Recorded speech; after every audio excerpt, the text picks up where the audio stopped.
Call the meeting to order and stand for the Pledge of Allegiance. Pledge allegiance to the flag of the United States of America and to the republic for which it stands, one nation, under God, indivisible, with liberty and justice for all. Before we get to approval of the agenda, I just want to announce that Director Taylor said he couldn't be here tonight, so it'll be the four of us. Mr. Chairman, I would propose that we amend the agenda as presented to remove agenda item M1 and then move to approve as amended. I'd second that. All in favor? Aye. Aye. Okay, M1 is struck.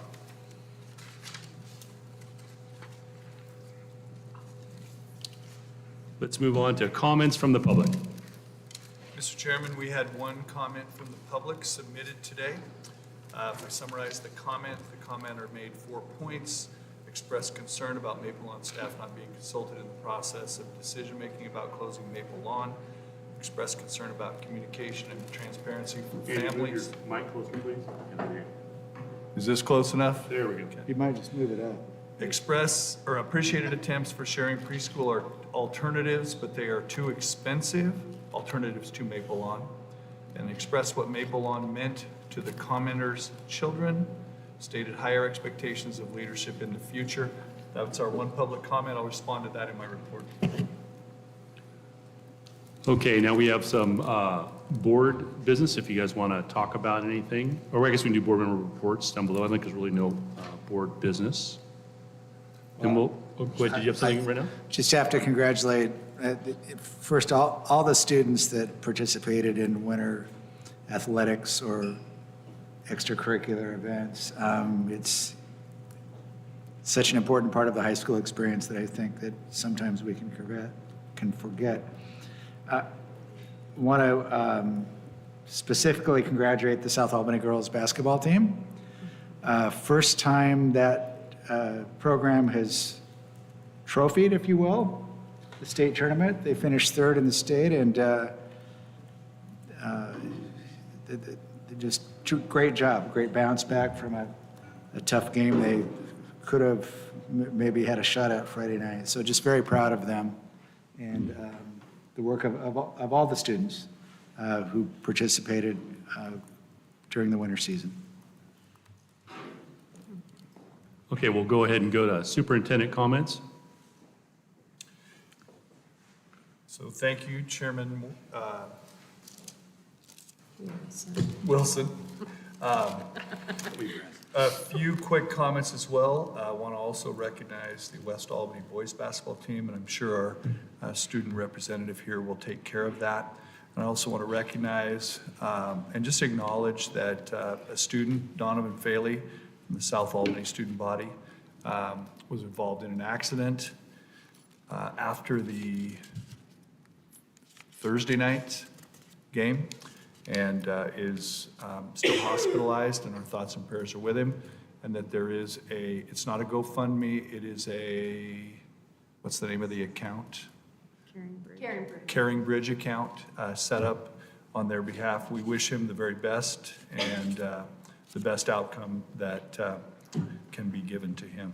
A couple of things, following spring break, starting Wednesdays, after spring break and proceeding until the work is finished, we will be having a middle school grading committee, and this will kick off, it'll be every 2 weeks on Wednesday, and the reason that day was chosen is to avoid conflicting with other events. It will have a membership of 8 middle school teachers, 4 middle school principals, 6 high school teachers, focused generally on freshmen, and 2 high school administrators that will be focused on freshman transition. And so that will be going, and that will continue through the spring until the work is done.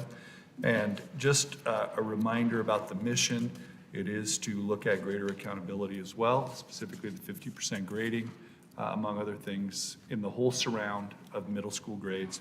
And the transition to a successful freshman year in high school where the kids are able to gain credit and be on track to graduate. A couple of other things that are going on. We are working right now on budget. We are looking at costs right now. We have been snagged a bit in terms of revenue coming from the state. We're still looking for hard numbers there. We don't know how soon those will come, a little bit beyond our control. Not every district in the state has been able to submit their numbers. And we anticipated we'd get it by now, but we are figuring out how to work around what we don't know, isolate on what we do know, begin to get to a number. We are already registering students for next year, beginning after spring break. And students, I believe, this week are forecasting for their classes for next year, particularly at the high schools. Our enrollment remains static at this time. That doesn't sound great, but it is better than most. And we take some solace in that as we begin to set up the budget for next year. Finally, Mr. Zimmerman is here tonight. We are meeting tomorrow night for our second bargaining meeting. And really want to compliment both Todd and the union. It's a very structured approach that they're taking. It's less collaborative, more business-like, and we believe we're going to be able to accomplish quite a bit. I think the tone is still great, and look forward to those meetings through the spring. Finally, Maple Lawn, I just want to make sure, did receive some comments, not to the board, but just to me directly. Just want to make sure that people understand that when I became the superintendent in 2022, July 1, very soon after that, I met with the city, who made me aware that there was a 3-year contract that had 1 year left on it. In 2020, the city had made the motion to close Maple Lawn. The school district came in and offered to fund those services for 3 years, at which time the city deemed it to be, they would no longer be supporting it in any way. And so we did beg for them to extend it by 1 year. That is the current year, but by next year, we were going to be taking the school, that we were going to make them school employees, and our costs would rise considerably. It has been contended that we did not, or that we turned down ideas from Lynn Benton Lincoln. In fact, I just want to reiterate, we spent 6 months working closely with Lynn Benton Lincoln ESD, as well as the YMCA, looking for ways that we could continue it. And ultimately, they came to the same conclusion that the city had done in 2020, that it was difficult to sustain that model financially. This does not mean that this school district is against preschools. In fact, we know how important they are, but we are a K-12. The state has now funded an early learning division. No grants were available from the early learning division to support Maple Lawn at this time. And so we ultimately made the decision to not support it anymore. At no time has anyone at Maple Lawn been a district employee. We have been sending checks to the city. They've been city employees, and we just simply determined that the total cost was prohibitive and that we need to focus on K-12 and the costs that we are receiving here. That's all I have. Any questions for the superintendent? Board member reports. Ryan, you want to go first? Sure. I had the opportunity last week to go to South Albany High School as they went through their AVID recertification. I got to see presentation on how they train staff, got to see a panel of students talking about the value that AVID provides to them, and I got to go to some classrooms and see the practices in action. And it was just a really great experience. Really good to see the learning strategies in action, the focus on instruction. I was around when we first, as a district, looked at AVID and to see the growth that they've made and how far they've come. And my understanding is they passed their recertification. So anyway, thank you to South Albany High School for that. That was a really great opportunity. Roger, you want to go I ahead? have no additional comments. Okay. Pete? Sure. I would just like to say, obviously, Maple Lawn's a loss, but the reality is we're funded for K through 12. You know, we have to use our resources to do that. It's unfortunate, but it's just the reality to provide a good environment for our K through 12. I want to also kind of piggyback on winter sports success for both South and West. really did well. It's exciting. It's a neat that the kids are having some success and reaping the rewards. I'm excited, middle school working committee, moving forward to improve student readiness for their futures. I really think we need to do that to help them be ready for high school and, quite frankly, beyond high school. They have to understand what environment they're going to in the world. That's all I got. Thanks, Pete. So I wanted to reiterate that I'm really pleased to hear that you're moving forward with the twice a week. Every 2 weeks, excuse me, yeah. My apologies. Every 2 weeks, getting together and meeting with that. I look forward to getting reports back on kind of how we're progressing and all of that. That's wonderful. On Saturday, I had the opportunity to go to a chamber event where our very own Roger Nyquist was awarded a Lifetime Achievement Award. And Roger, I just wanted to publicly say thank you. We really appreciate all you've done for our community. It was a small thing that we were able to go up there and have you up there and honor you. And we really appreciate you being here on the board and taking time out. And thank you.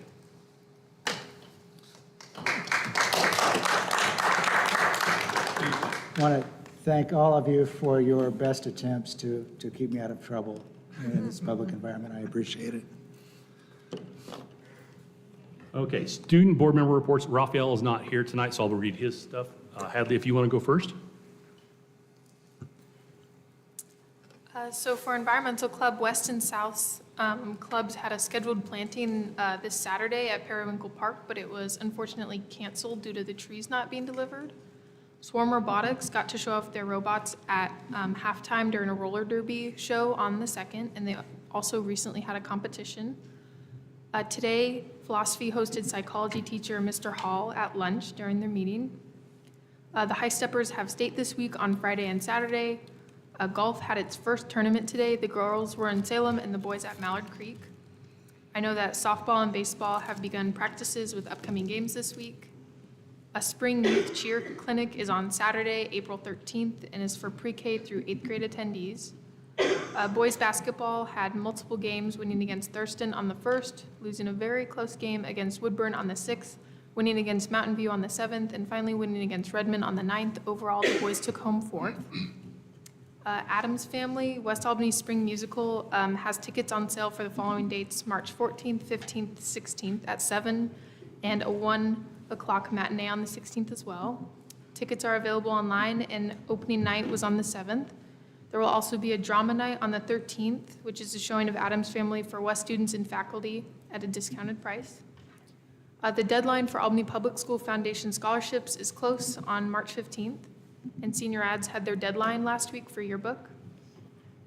Career Day is this week on Wednesday. Classes will be 40 minutes to allow 4 rotations of presentations, and students forecasted for career presentations they were interested in last week. All right, thank you. And so Raphael from South Albany writes, young adult fiction writer Guadalupe Garcia McCall is coming from Texas tomorrow to spend the day at South. She will lead a book talk present on the magic of word and conduct poetry workshop on social justice and change. Math teachers are collaborating with the library to celebrate Pi Day. A golden ticket and pie facts get students a piece of pie. Contemporary Women's Issues class is collaborating with the library to design a campus-wide Women's History Month walk. Girls basketball won 3rd at state. We had an amazing game, and our student section was top-notch as we cheered our hearts out for our team, and we all represented our schools in its spirit. Albany Chamber of Commerce Distinguished Student Award was won by Braden McKay, and I heard that the same event board member Nyquist had also won the Legacy Award. South Albany was the first school in Oregon to become a demonstration school, and on March 5th, it became the first school to go through revalidation process. This is a very scrutinizing process. We had a showcase to culminate the process that included community business leaders, staff from other school districts in the state, avid validators from Oregon, Washington, and Illinois, district officials, and school board member Mattingly. We also had our mayor, Alex Johnson, join us. The visit includes classroom visits, student and staff panel, and presentation by the SAH South Albany High School AVID team. At the end of the day, we were given great news that we were successful. We ended the day with a staff celebration that included around 75 staff. Next week will be South's Pride Week, which is an acronym for Perseverance, Respect, Integrity, Determination, Excellence. This week will represent our school spirit the most it has all year. Our dress-up days will be Monday, celebrity, Tuesday, staff member, Wednesday, extracurricular, Thursday, superhero, Friday, Red Hawk Pride. There will also be a dodgeball game as a lunchtime activity. We are starting our Red Hawks Rising program, again, where on Tuesdays and Thursdays, students will be able to go to our commons and work on assignments, projects, makeup tests, and homework. It will take place from 3 to 4:30 p.m. with teacher help, snacks, and even daily prizes. One of our AVID classes is hosting homeless supply drive from 3/4/2022. It will be donated to the Jackson Streets Youth Services, and students will bring donations to their second period classes. Prizes for first, second, and third are donuts, ice cream, or pizza. We also have a new club called Young Life Club where students can meet to hang out. Winter Sports Award night is 6 p.m. at our gym tonight, and our spring band will have a concert at 7 p.m. And our 6-week grading period will end 3/15 this Friday. That's the end of his report.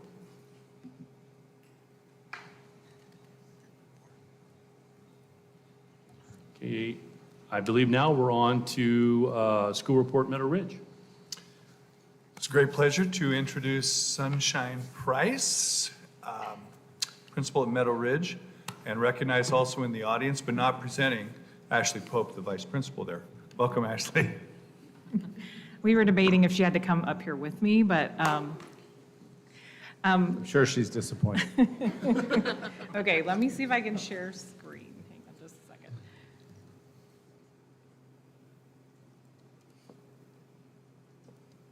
Okay, can everybody see that? You guys can't see it? No. We have it on our screen. You have it on your screen? Yeah. Okay, all right. Well, it's nice to meet you all formally. This is the first time I'm here presenting. I'm Sunshine Price, and I started at Meadow Ridge last January, so I've been here just a little over a year.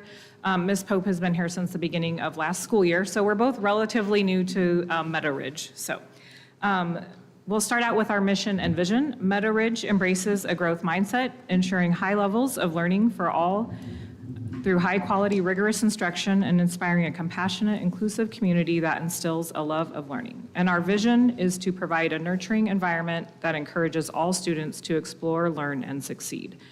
We are the monarchs, so you'll see that. We focus a lot on looking at how we can improve and how we can grow.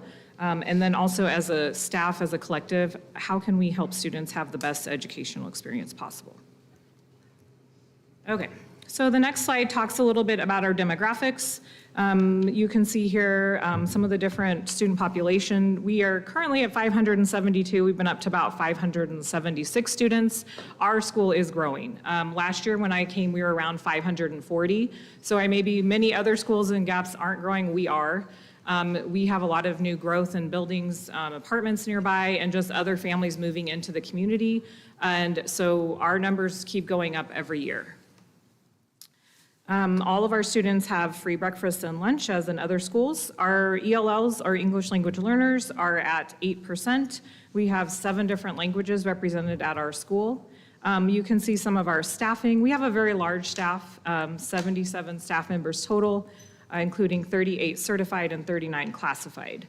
That includes a full-time instructional coach, as well as a dean of students, an ELD teacher. We have a full-time speech and language pathologist, as well as a part-time this year because our student numbers are around 75 for students with speech IEPs. That number also keeps growing, which is very common. We are K-3, and we're the only school in the district that is a K-3.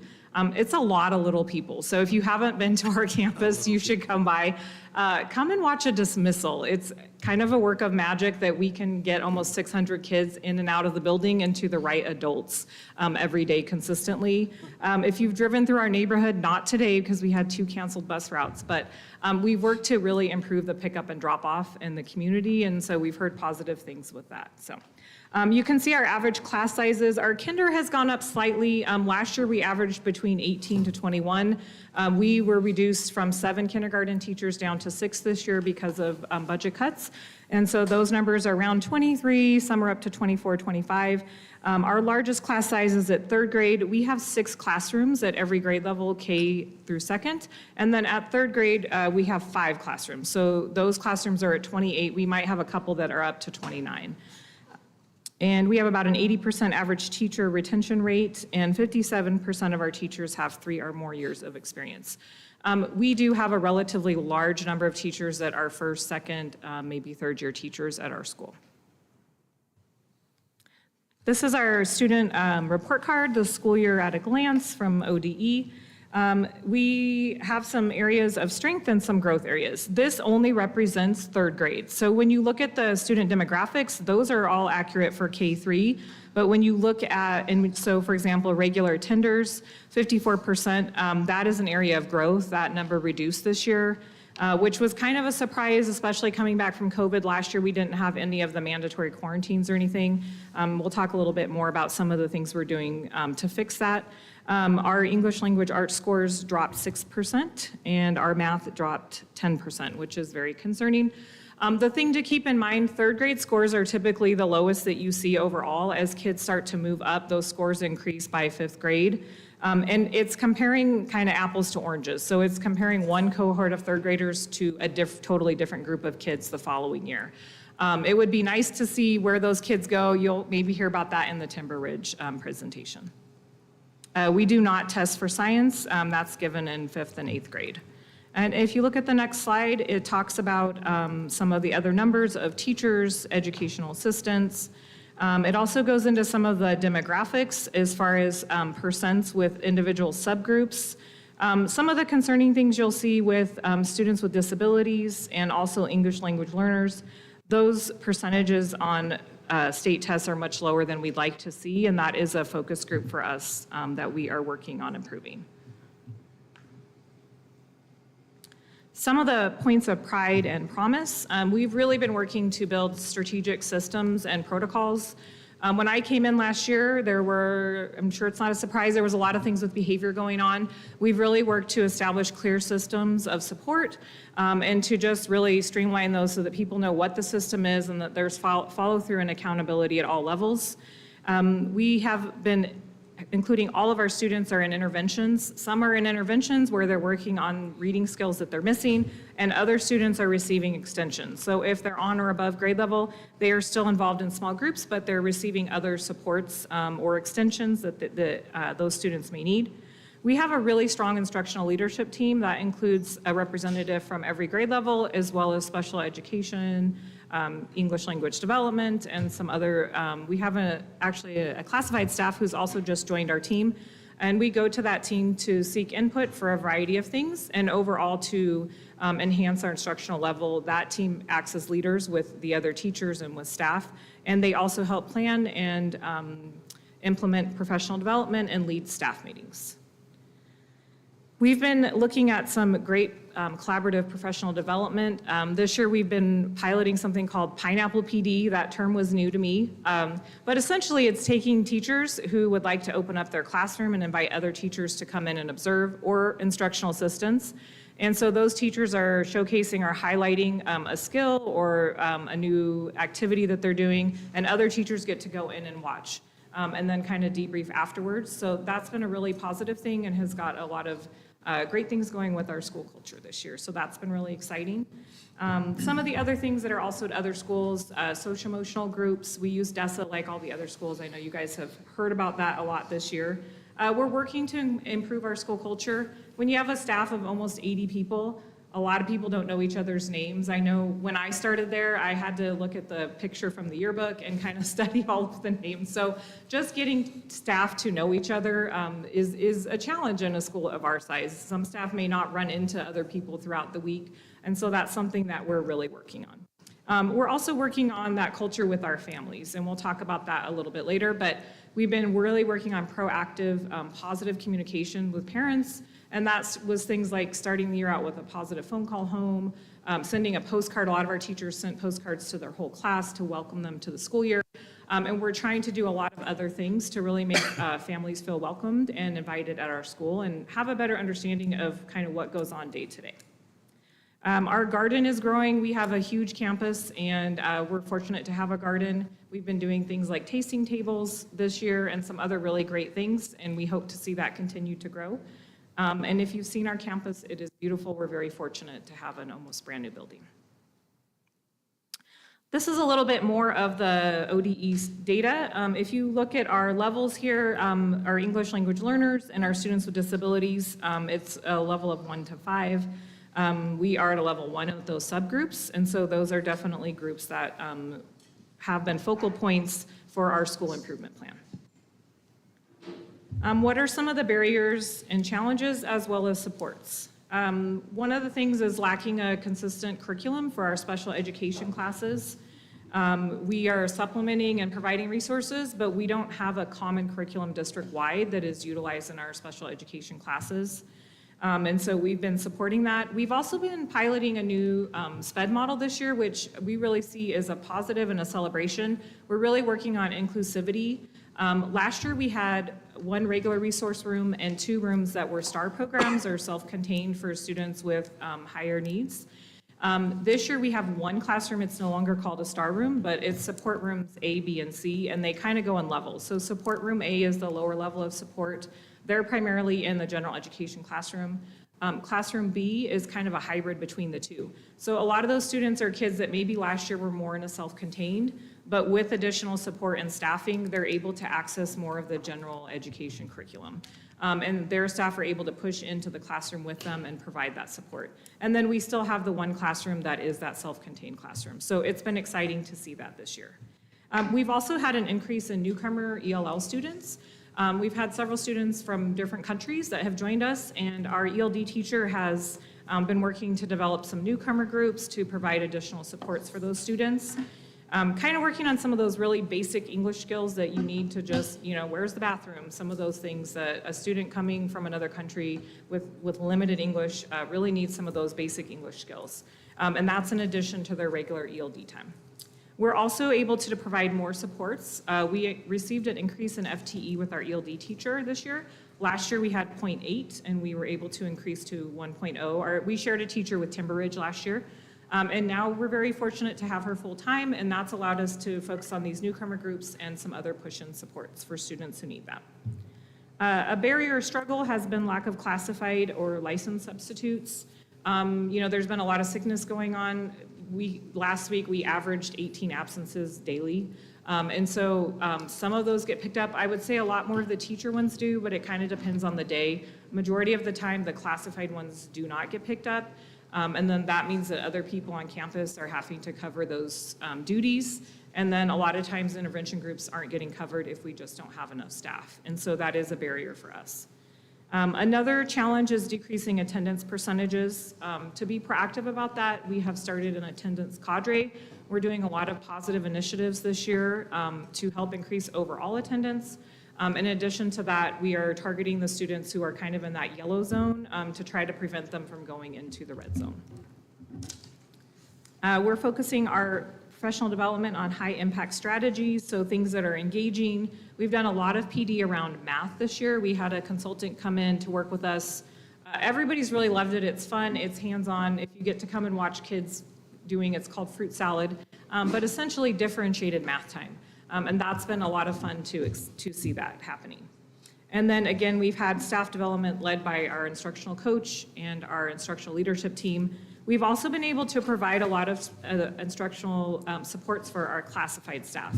A lot of times the classified staff, come and don't necessarily have training. They're not licensed teachers.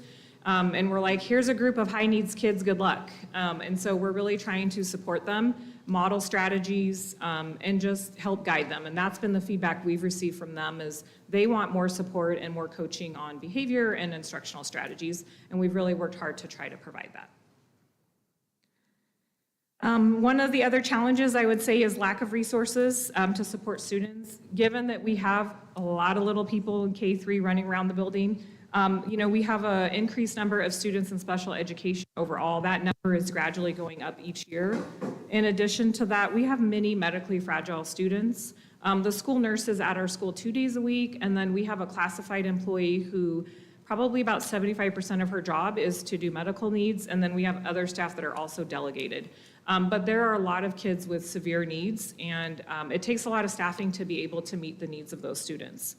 In addition to that, just behavioral and mental health needs. We're seeing an increase in all of those areas, and it just takes extra staffing to be able to do that. If I had a magic wand, I would hire a bunch more classified staff so we could have more staff for pushing into classrooms or out at recess times. And on a positive, we have dedicated staff who work diligently to support the needs of our kids. A lot of staff have been there for many years. They were there when it was Clover Ridge, and they're highly invested in the community that we serve. So we're going to move into now our goals from our school improvement plan. The first one is focused on literacy. You can see there from the district strategic plan, they're tied to that. And our goal is by June of 2026, the number of students identified as below and well below benchmark will decrease by 12% as identified by literacy composite data obtained through our MTSS systems measures. So we are working on dedicated PLC time on Wednesdays, working on our curriculum maps. We are starting the learning walks, has a little bit to do with that Pineapple PD of getting into other classrooms, and we're planning to do more of that where teachers can see other teachers using highly effective strategies. We continue to have professional development on reading strategies and explicit feedback. We are working to be data-driven and working to improve and enhance our MTSS systems. We are utilizing our instructional assistants and providing them with greater support and professional development in how to run a small group, and also training on how to use different interventions. We use probably 6 different curriculum, and so for them to know all of those and at different levels is a challenge, and so really working to help coach and guide them on that. And then we're looking specifically with individual instructional assistants as well, being able to observe them. Our instructional coach has been able to watch them lead a group and give feedback to them.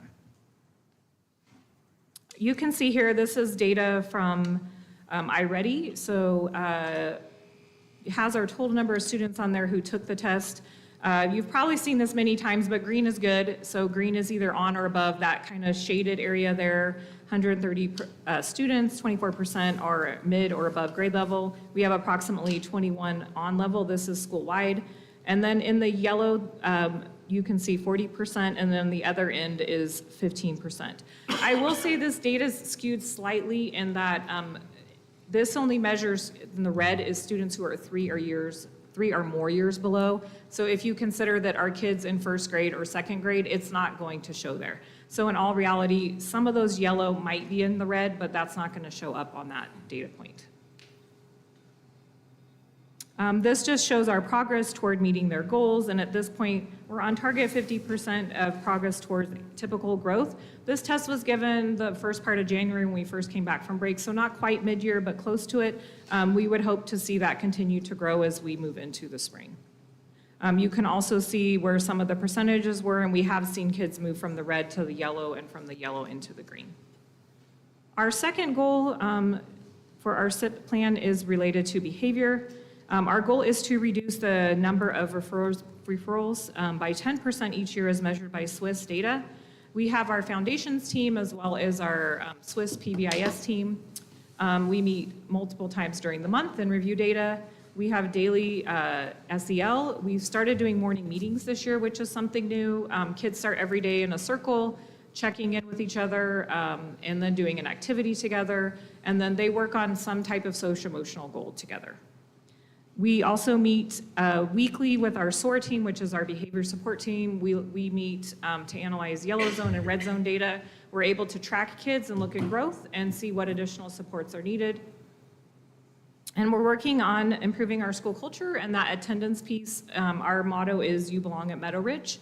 And so really making all kids know that we're happy that they're there, that they're welcome, and celebrating them. So a big piece of learning is coming to school. And so that was not one of our school improvement plans for this last year, but it is something and a huge initiative that we're focusing on.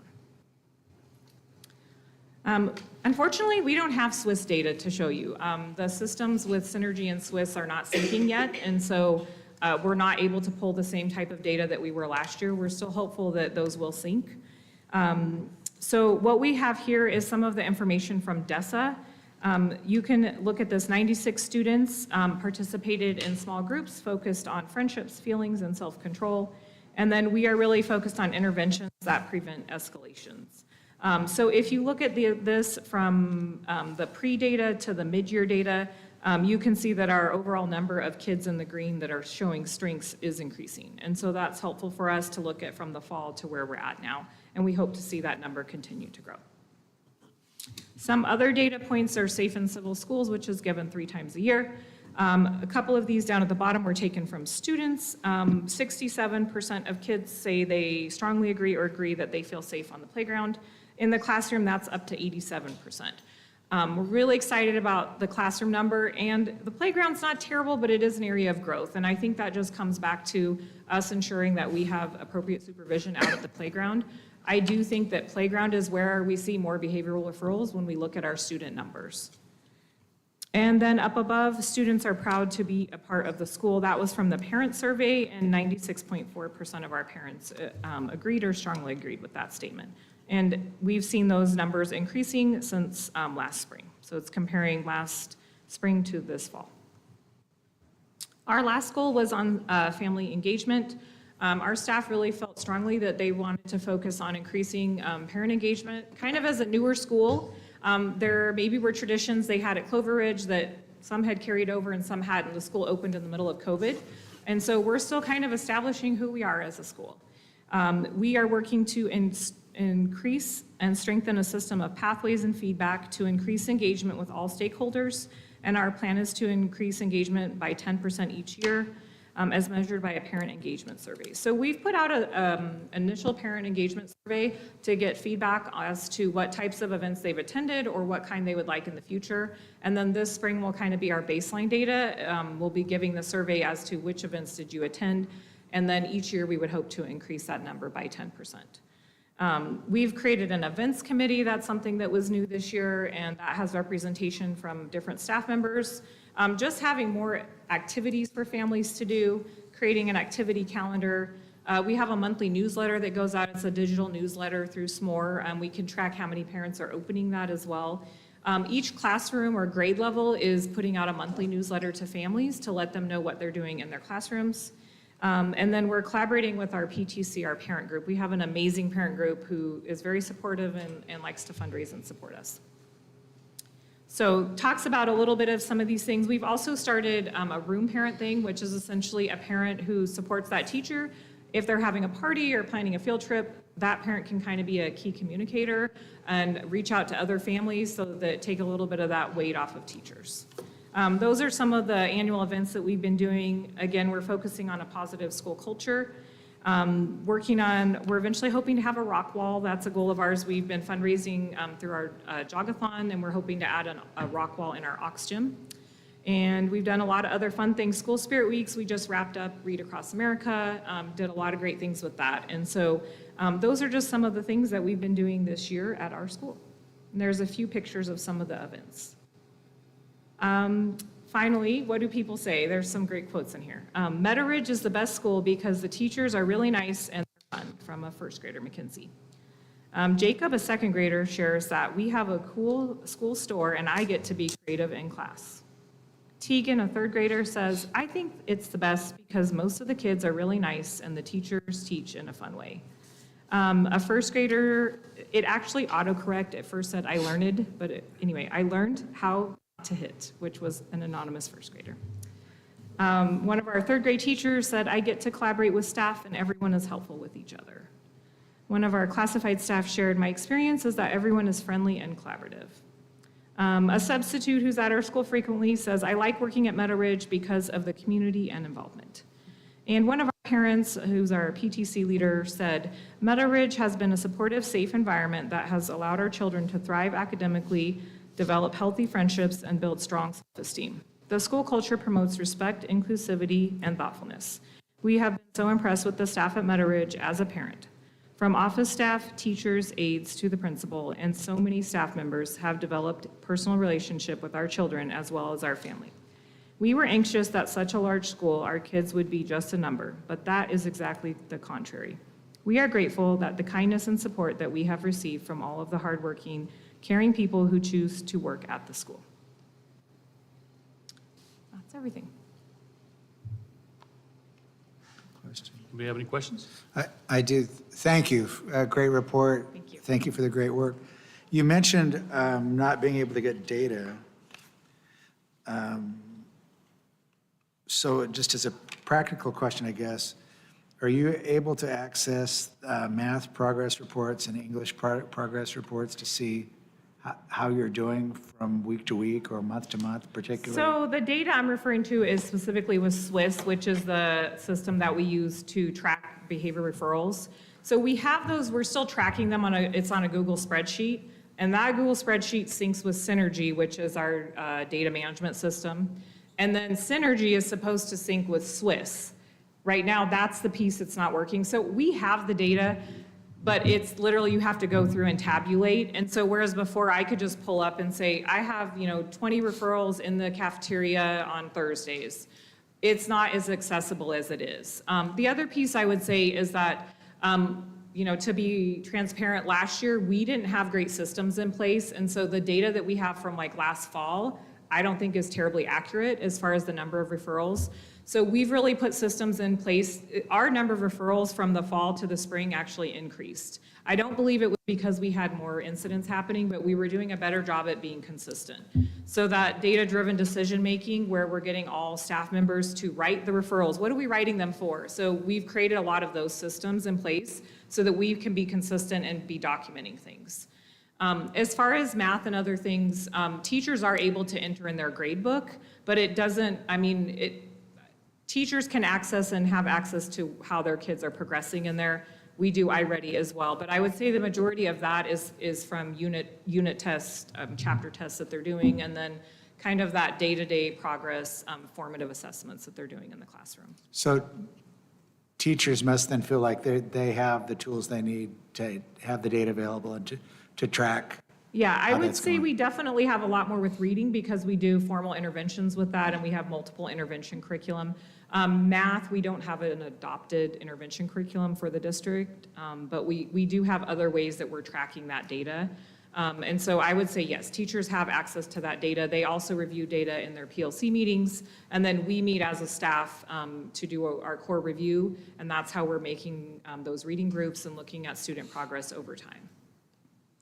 So if I might. Sure, yes. So let's go back to the behavior, and do you feel like the consequences for behavior are at a place where they're adequate, they're too light, they're too punitive? Talk about that a little bit. Well, I think we use a progressive discipline model. So it depends on what the student's done, how many times this issue has happened. I believe overall that we're doing what needs to be done. Again, at this age, a lot of it is reteaching, right? In kindergarten, a student pushing another student, that happens every day on the playground. Even somebody who might get mad and push another student. When you see that in a middle school or high school, it's a little different. So in kindergarten, a lot of it is we're reteaching. We keep our hands to ourselves. We're doing that preventative work by those morning meetings, and then also the skills training with like Kelso's choices, zones of regulation. Part of it is teaching kids to recognize their emotions. So when you're in a red zone, how does your body feel, and what are you doing in reaction to that? And then there are times when, yes, we have to hold kids accountable. So, depending on what has happened, do kids sometimes get suspended or other things? Yes. We have behavior contracts. We really try to communicate with parents, so anytime there's a student injury or some type of physical altercation, we try to contact both parents that same day. I won't say it happens 100% of the time, but we have a really solid team who is very good at communicating with families. And I really think that's the key to it, is if we're able to call home and talk with parents before they hear the story from their child, that goes a long way to build that bridge and that trust with the families. But yes, we need to hold kids accountable, and there has to be consequences for student behavior. So you feel like as you're executing that plan today, there's some balance there, and it's at about the place it needs to be? Yeah, I do. I really believe at the end of the day, it's about changing the behavior. So we're going to do whatever needs to be done to change that student behavior. That's our goal. We want kids to be successful. We want them to be safe. They need to use kind words and keep their hands to themselves. And so we need to be creative with problem solving. Yes, we have a guide and we have things that we follow and based on the number of referrals or that type of thing. But you also have to use some common sense when you're working with it. And so you need to look at the situation, what happened, why did it happen, not to make excuses, because when students make mistakes, then we need to problem solve that and fix that. But I believe we have the tools that we need to hold kids accountable and that we do that. Thank you. Just one more. Yeah. What's the capacity of your school and how close are you to it in the way of number of students? Well, we have one, I will say, extra classroom, but it's really not extra because our other speech teacher is in there right now this year. But potentially, if we had to give up that room and we could be creative with finding a place for her to work with kids, we could add back one classroom. But, you know, I would say at each grade level, we could take a handful of kids. Like right now, our third grade, we could not sustain many more kids without, you know, getting too many kids in the classroom. The classrooms are full. I mean, you know, when you have, third grade has 28 kids. I don't know what the formal capacity of the building would be. Haven't looked at that. I have to do the math on it, but. Yeah, and those aren't always, those are, I don't know if the district does something specific for education, but the fire marshal posts a number based on square foot, and if you. Fire had a hazard, sure, mosh you pit could put another 10 kids in there, I'm sure with the fire hazard, no problem, but learning-wise, it probably wouldn't be ideal. Right, so, okay, well, that leads me to a concern about growth and capacity, and that's probably a conversation that we can get into a bed on another agenda item. So for me, just thank you for all that you and your team are doing. Thank you. Thank you, Sandra. Any Ryan? other questions? No, just thank you. Pete? I would have a couple. I hear this over and over again, attendance. Obviously, if we can't get them there, we can't teach them, right? So what things have you found to be useful to get them there? I mean, you know, obviously, I think one of the biggest things we need to do is promote with our parents and community the importance of getting kids to school, right? We can't help them learn if they're not in school.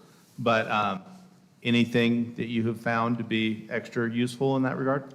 Well, I think it starts with kindergarten. Kindergarten, traditionally, every school you go to, those are the lowest numbers. I think part of it is that kids in kindergarten get sick more often because they're being exposed to a lot of other germs that maybe they wouldn't have been. I also think sometimes parents feel, oh, it's just kindergarten. It doesn't really matter if we, you know, miss Friday to go on a trip or whatever. And so some of those things, we also have a lot, I think some of our attendance number is impacted by, you know, we have some medically fragile kids who may miss multiple days of school, and that definitely can affect that data somewhat.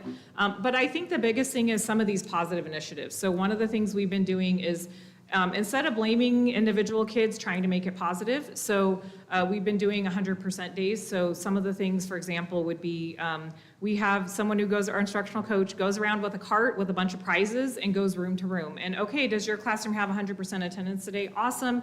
Everybody gets to pick a prize from the cart. That's been really fun. We just started that within the last month. We've also done like a coloring competition. We're going to make some t-shirts with the coloring design that the kids made. We did a school assembly during their lunchtime. So kind of trying to focus on improving that, and then within each grade level, trying to focus on growth. So maybe kindergarten's our lowest numbers, but can they go up by 2% each month? And then I think next fall, knowing what we know now, because we really just kind of got started in the fall on it, would be being proactive before school starts. So like there are some other schools that use a little magnet that goes on their fridge and it says how many days they can be absent each year. And then the parents can write down the date that they were gone, you know, for each of the days until they reach a certain number. So I think we could do some more things like that. And then on the other end, for kids that are in that red zone and have missed a lot of days of school, having those meetings with parents and making those phone calls. We send out notices, we talk to them about it at conferences. But I think we could do a better job of having those parent meetings and then making individual plans. Because at the end of the day, you know, a kindergartner getting to school, it's not always so much on the student. Sometimes it does have to do with the routines. You know, we try to problem solve. I found that that's really helpful. If you can identify, well, like they can't get out of bed in the morning. Okay, so we can give them a routine chart, that sort of thing.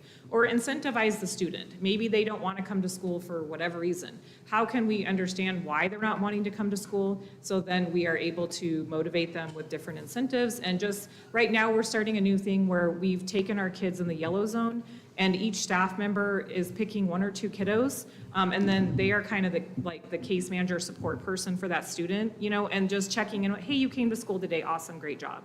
And so we're trying to get a bigger net that is recognizing that kids are there and letting them know that, hey, we notice when you're not here and we want you to be at school.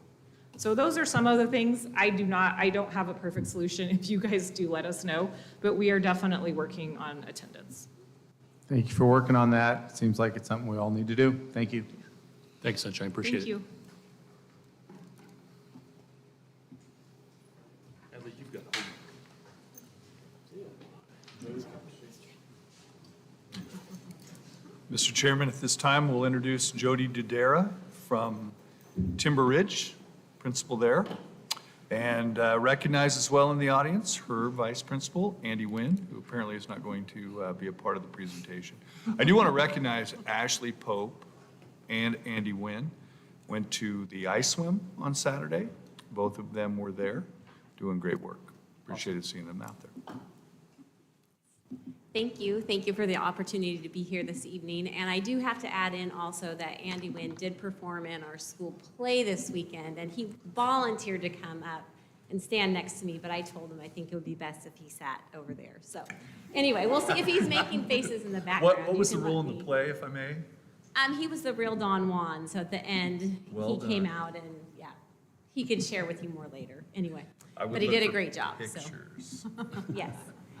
Anyway, so to start off with, we have our vision statement up here, and it's pretty succinct. We spent some time and a process with staff a few years back developing this, and we really wanted it to be something we could use and people would actually know, because oftentimes people don't know them. So it is Timber Ridge Titans strive to follow expectations, actively engage in their learning, and build positive relationships, and we try to use this to guide everything that we do in our school. Brief, I don't have it nearly as parsed out as Sunshine did, so nice job. I have some really basic slides here, but we serve around 650 students, and that number also changes fairly regularly. We've been down to 640, and I think all the way up to 660, 665 this school year, so we do have quite a bit of fluctuation there. As you can see, we have 18% of our students are Hispanic Latino. We also have about 6% of our students that are multiracial, and we have only 1% of our students that are Black or African American, and then 73% of our students that are white. On here, you can see 10% of our students that we serve are ever English learners, and we have 15% of our students that have disabilities. This year, we are part of the whole free and reduced lunch for our whole building, but prior to that, we were at 30% free and reduced lunch. At a glance, you can see on here, it has our average class size as 25 students, and that is an average, and they take every single class we have in our building and average that together, so we have some smaller resource classes and intervention classes, and that number gets averaged in with that. Right now, our elementary classes are sitting between 27 and 30 students in those 4th and 5th grade classrooms. Regular attendees are 66%. We went down by 1. That is one of our goals this year that we're working on. In language arts, we had an increase, and we were at 57% of students passing. And in math, we had an increase of 8% with 41% of our students passing. And in science, we did go down 3% with 32% of students passing. Just to let you know, 4th through 8th grade students all take math and reading, and only 5th and 8th take science. So points of pride. This is just really direct, and I'm going to add a few things in here, but I put together just a comparison of our students. If you look at this, this chart diagonally for language arts and math, you can see cohorts, so you can see how the same group of kids did from one year to the next, versus just because, as Sunshine mentioned, when we see our data, it's not comparing the same group of kids, and that's something we really like to look at to see if we are making that growth with kids. On the right-hand side of each one of these charts, it just gives you some comparisons to state averages and where we fall in there. Anyway, so I say it's a point of pride. We have made pretty continual growth over the past few years. We had 60% of all of our students ended up passing in language arts and 40% in math, and that is definite growth from where we start with them. And there's a lot of things that go into that growth. And one of the biggest things I would say is we do have a phenomenal teaching and support staff that care and work incredibly hard to really dive in, know their students, know their needs, and to develop lessons that are engaging and meet students' needs. I'll talk more about that in our goals as well. And then we have really amazing kids that come to school and work hard every day, and that's a huge piece of the growth that we see. We actually had some teams do walkthroughs actually it was just last week, and after we were in some 5th grade classrooms, one of the adults said, "I'm exhausted. Those kids were working so hard every minute in there," and it's true. Kids are working really hard, and they are taking ownership of their learning. So this is also some of our focal student group information. We have identified definitely that students that are language learners and have special education needs definitely need more support than they are currently getting. So we have our focus and both of our goal areas around those student population groups. Some of our barriers and challenges we see with helping these groups of students really make the improvement they need would be, we do have a lack of intervention curriculum and some intervention systems, especially in math. We worked hard as a school to come up with some of those, and once again, I'll talk about those when I talk about our school goals. But district-wide, those are some things that are lacking. And then just the updated core curriculum. We know that, we have to choose carefully where money goes, but it has been hard to not have some of those curriculums updated.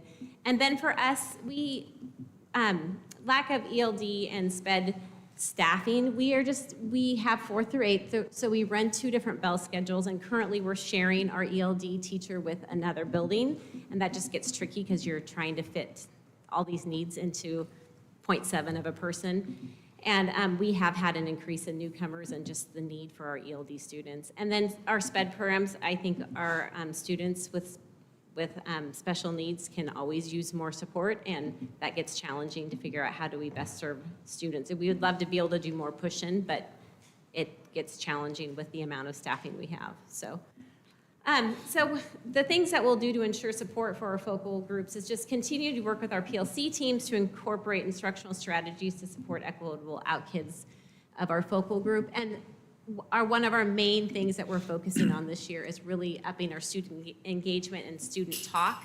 And we know for our kids that are developing language and that have special needs that this is a really important thing, that they are engaging with their peers and they're making meaning of what they're doing versus just sitting and hearing, because oftentimes that's not meeting their needs. So that is a big focus for us this year.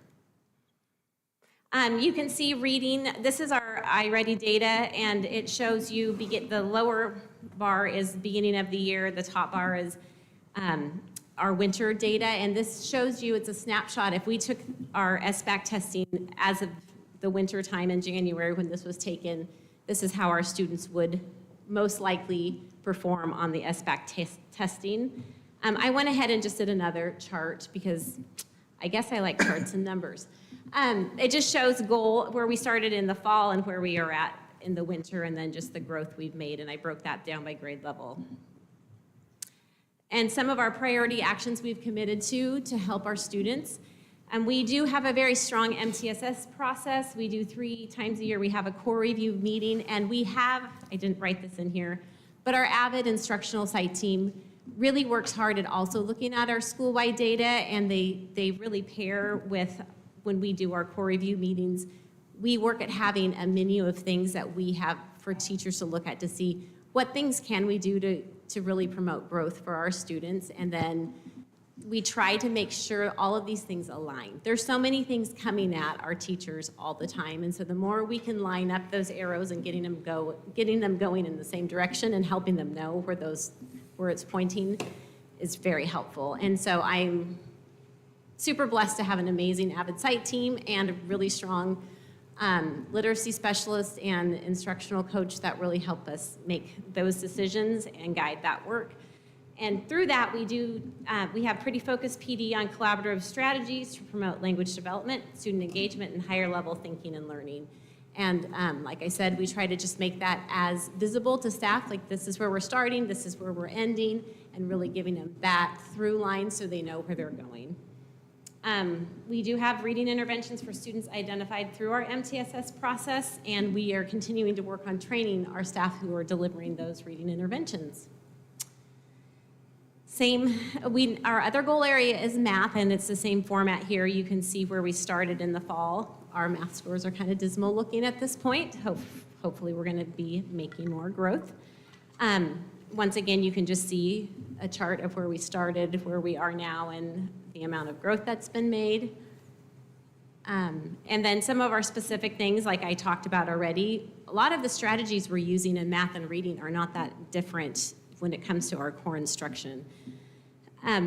One thing that we have really worked hard on implementing in our building is we do have enrichment, math enrichment for our 4th and 5th graders. All kids, regardless of their level, have 30 minutes of extra math that's targeted at their actual instructional level. And then in our middle school, we have our core math teacher teaching 1 period a day of intervention. And they are also supporting our students with special needs and learning disabilities as well. And because of the math is complex, and it is super powerful to have core classroom teachers teaching this. They can do some pre-teaching of lessons, so kids that have historically struggled in math and been lost, they have an opportunity to have the lesson presented to them before they have the lesson, so they are more engaged and can participate in their class. And then they do quite a bit of reteaching of some skills that are needed. And kudos to our math teachers, because it's a big extra investment that they have, and they put a lot of time and effort into that. So our third goal area was attendance, and our thought behind this was that if students aren't at school, we really aren't making impact. So we have seen a decrease in attendance since COVID. We're slowly moving back up. Last year, we ended the year with 66% of our students with being regular attenders. That means they're there at least 90% of the time. That also means that kids could miss up to about 2 days a month and still be considered a regular attender. So giving you an idea of how much school you have to miss and you can still be in that category. So this year, where we sit right now, it could change by the end of the year. We're looking at about 77% of our students with regular attendance. Some of the things that we're doing is increase student engagement. I think that I've said this in every goal area, but we know if kids are engaged and they're enjoying what they're doing and they feel a part of our school, they are going to be more likely to be there. We've done some school-wide incentive plans to recognize good and improved attendance. Some of our elementary classes have done that tracker that Sunshine mentioned.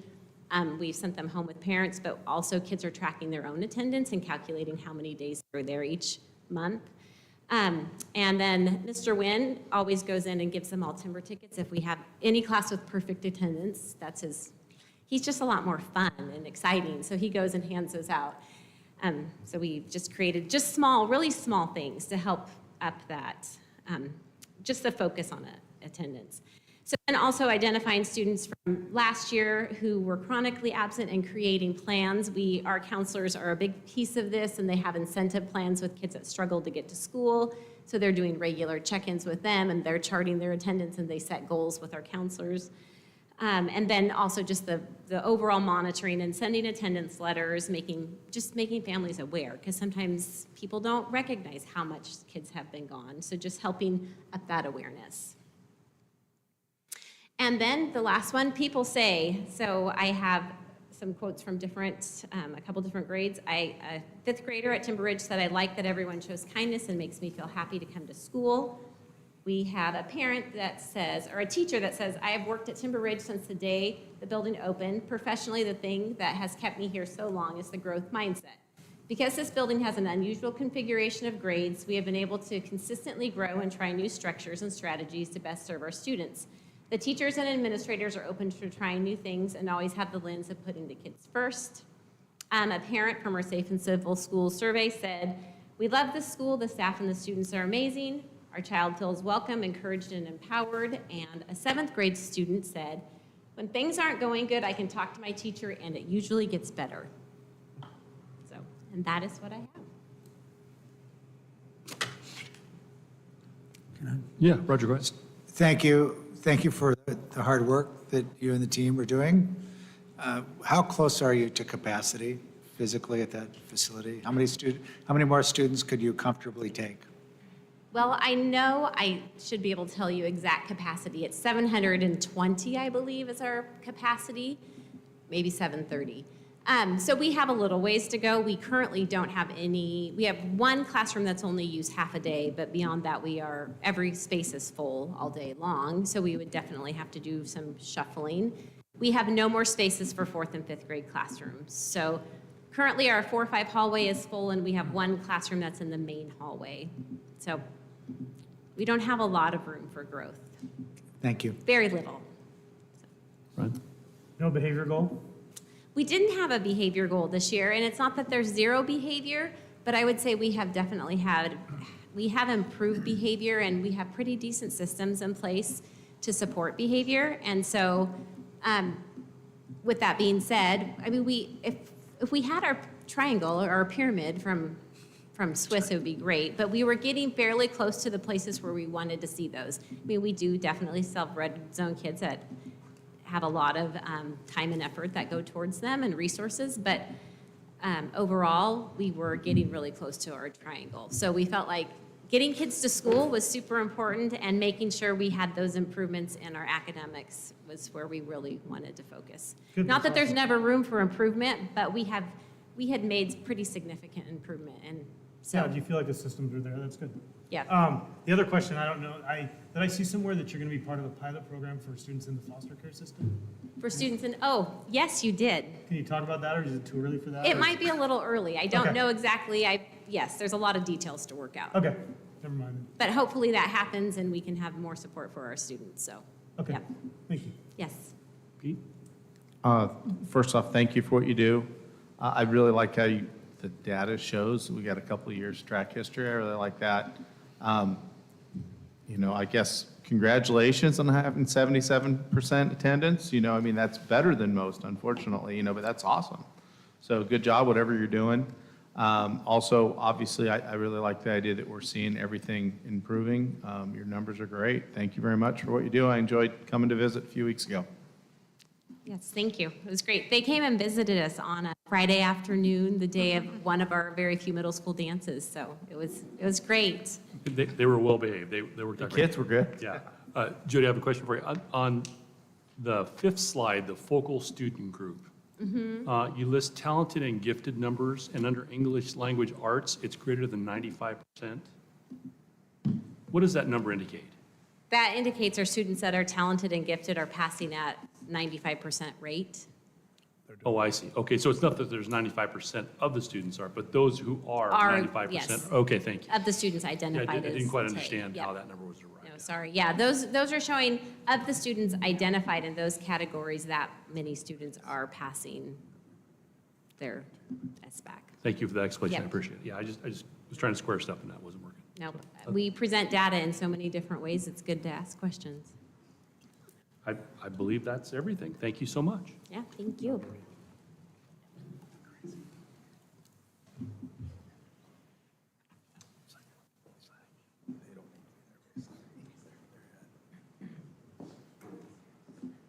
All right, we're going to move to personnel license, and we're seeking a motion. Excuse me. Move to approve personnel license as presented. All in favor? Aye. Any opposed? Personnel classified. Move to approve personnel classified as presented. Second?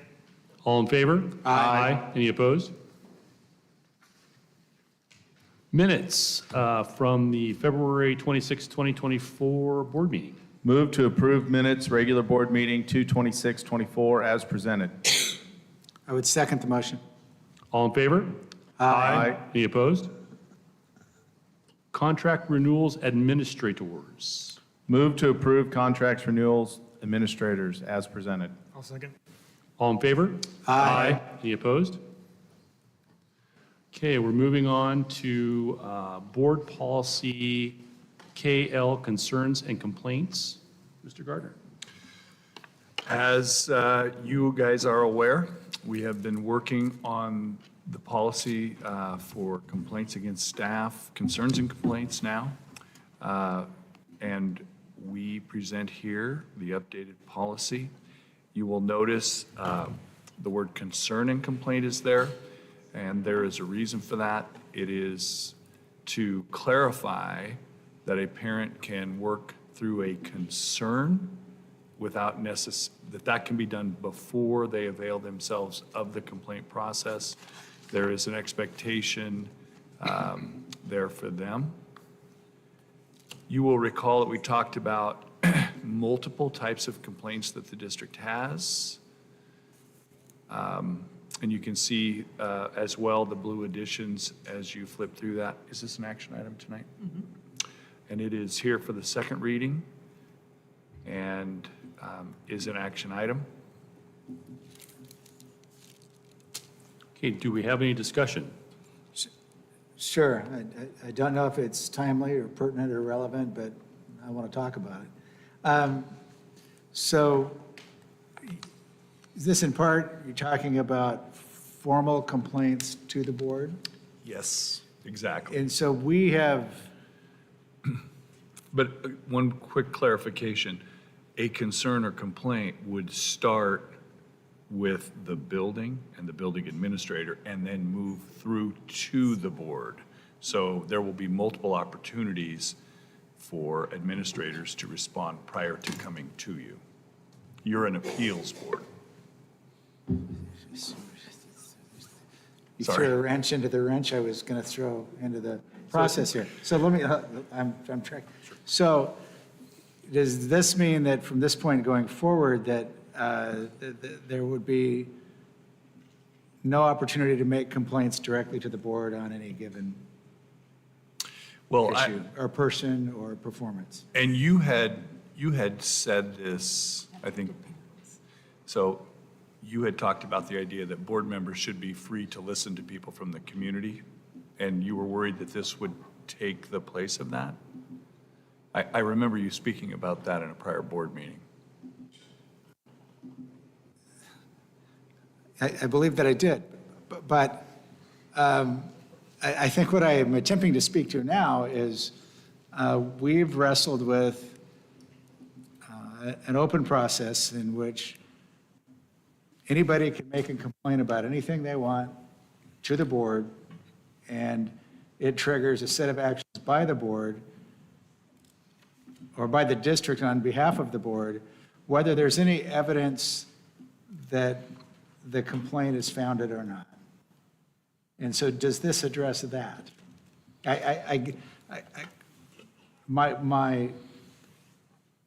Go ahead and respond before I attempt to respond to my own question. Thank you.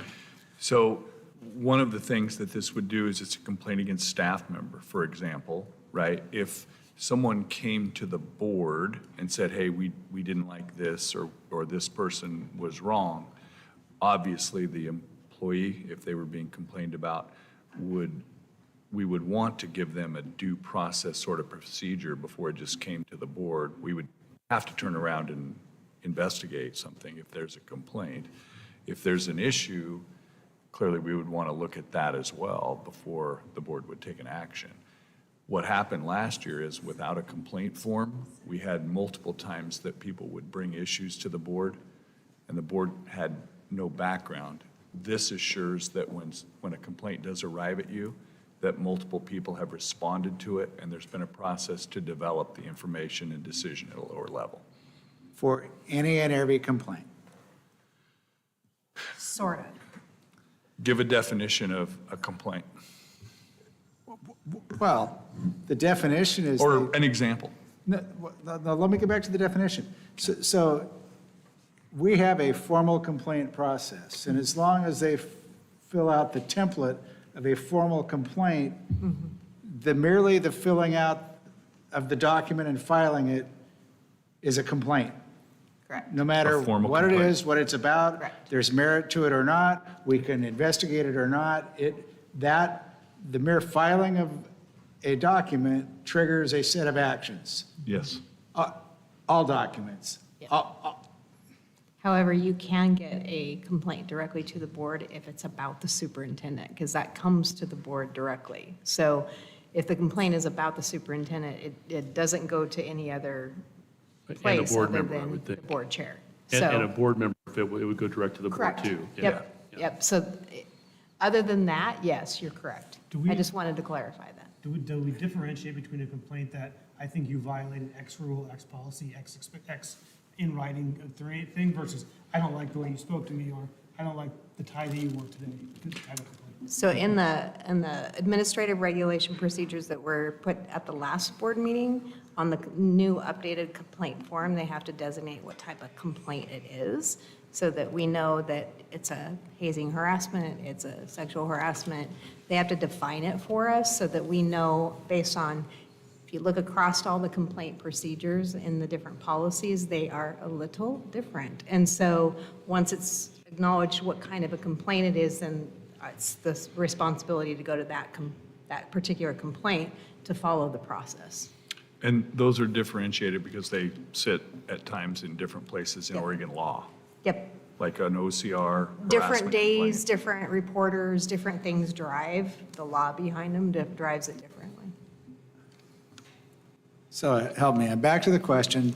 As I currently understand the situation, any member of the public can file a formal complaint directly to the board about anybody they want, for anything they want, without any evidence of that happening. Is that true? Is that not true? Does this change that? Not, not directly to the board unless it's about the superintendent. Or another, There would be a process, but you're right. There'd be steps before that. So if a parent had a concern about a staff member, say a teacher, their first step is to express their concern to the teacher. And then if it's not resolved, then they would go to that supervisor, the administrator. And then if they didn't like the resolution, then they would appeal it to the level director. And that's all outlined in all the changes. So it would take a bit to get to you, but you're the last appeal spot. The board's the last appeal spot in that circumstance. But if it was a complaint about Superintendent Gardner, it would come to the board chair. Because you're their boss, his boss. So it would skip all of the rest of it and come directly. Does that make sense? There's two considerations here. One is the right of parents and the citizens at large to be able to engage and access a fair process in a timely manner. For sure. The other consideration is the balance of at what point is the district or board spending district resources on a matter where there's not, in one case, there's no evidence that the complaint was actually founded. So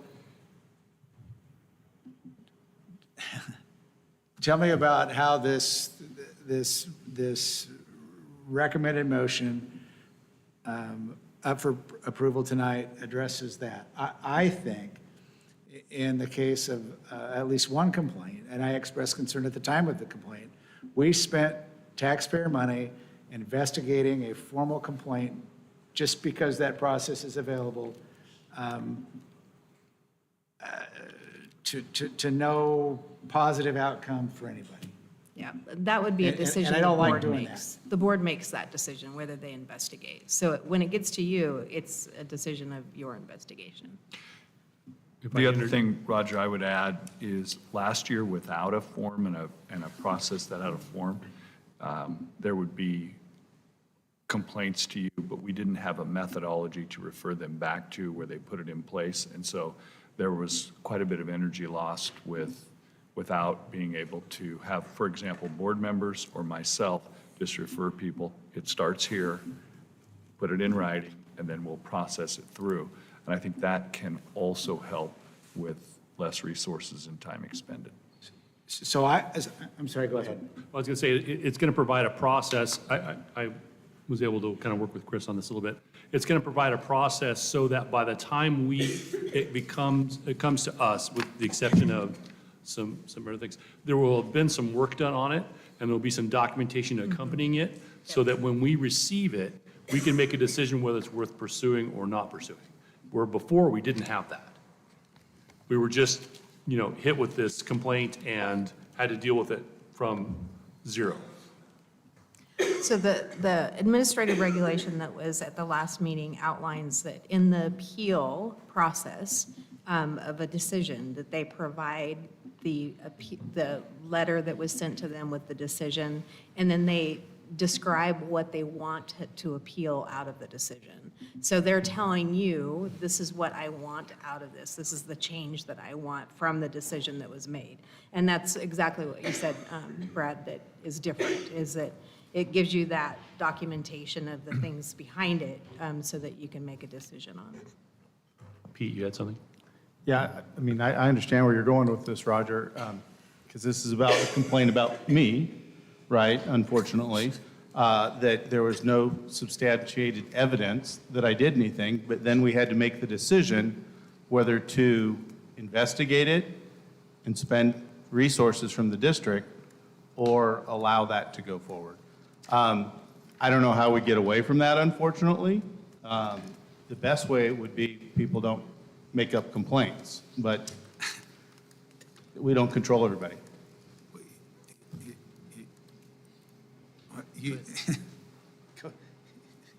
Yeah, go. So there's so much I want to say that I won't. What I was left with is the requirement that the complaint actually includes some evidence. That merely filling out a page or two of paper into itself doesn't trigger a months-long investigation costing the district thousands or tens of thousands of dollars. And so I would like that to be a part of the policy. So typically, a complaint at a school level would often revolve around, for example, an incident where an adult, student, parent had interacted with an administrator, for example. That's where often the complaints come from. And so let's say there's an aggrieved parent who would file a complaint about a decision. There's generally evidence, right, between the two parties that is then used to build a response. Then that would go to a level director. And there's not typically anything that is completely made up. Oftentimes it is a difference of opinion over an outcome or something like that. But there is evidence that can be drawn on to arrive at a conclusion at level one before, like, very seldom would you see someone make, something out of whole cloth, fictional. It would be generally based in some school incident that the complaint would come from. Okay, so let me narrow specifically on complaints that are eligible to be made to the board. Okay. And that I'm submitting that I believe that those complaints, in order for it to be a completed form, or that there needs to be evidence of such complaint. And that by nature, board members are elected officials, and thus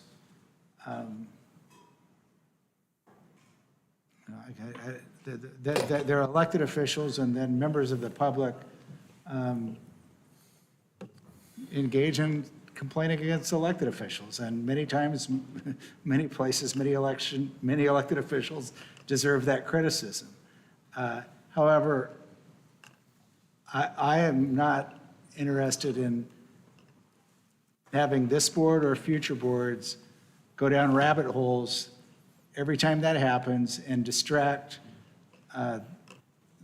the district from its focus, which is educating kids, or diverting money that should be spent in the classroom.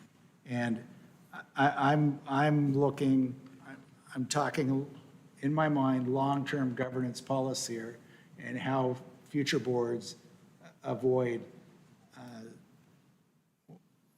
what happened. We should learn from that. And so the question is does this policy as presented in the motion accomplish that? It's either just yes or no. I don't believe it does Okay. in those terms for the elected board members. Right, this policy is silent on board member complaints, actually. Yep. So we can always bring that back and take a look at it. We can look at the board member policies that may more closely align with it and look to work on that from another direction.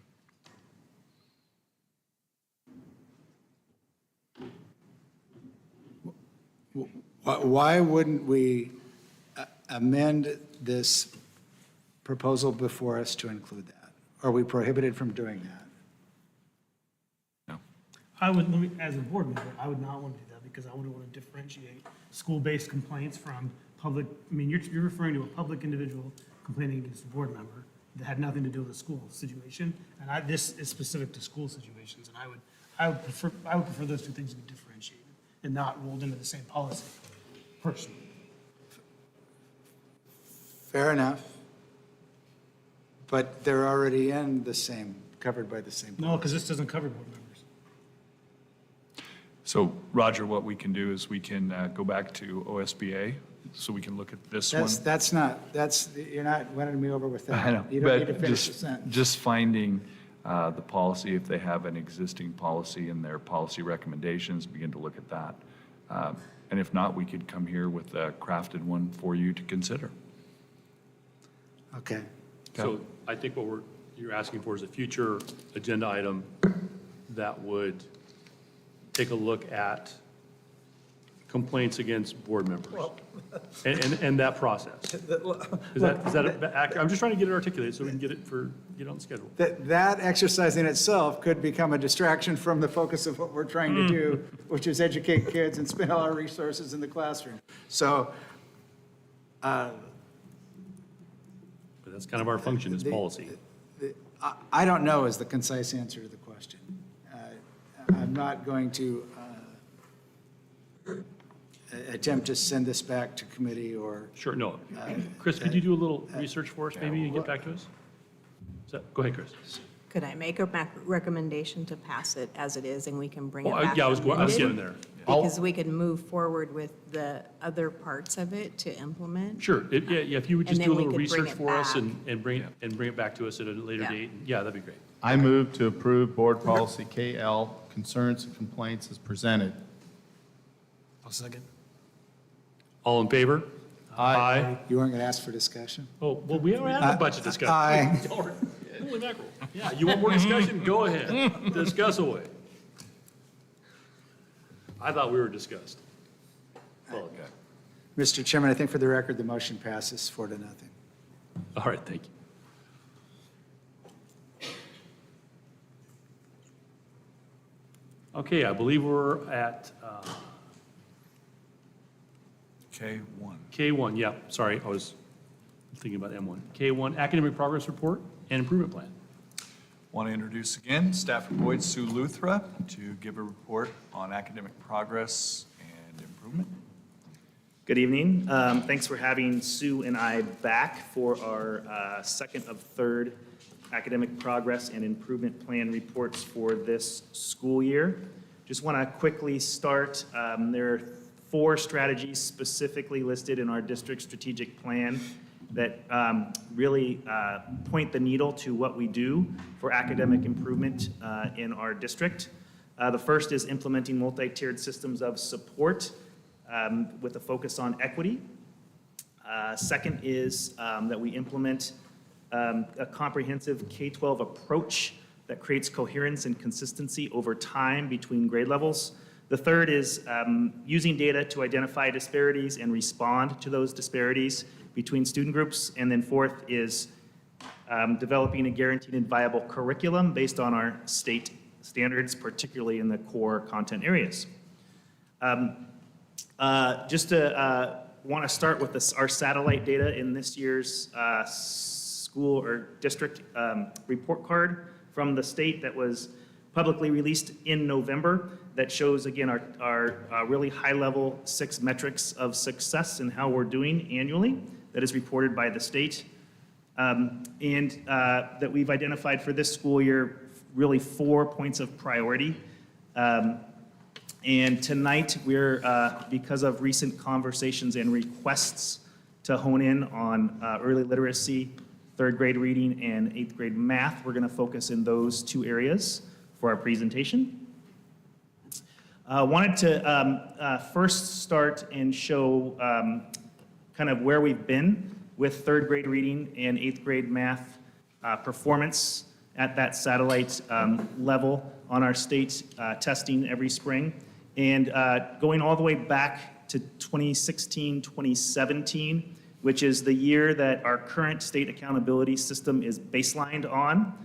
And you can see both in 3rd grade reading and 8th grade math, the trend since 2016, 17. We have been just slightly below the state average on those 2 metrics consistently since 2016, 17.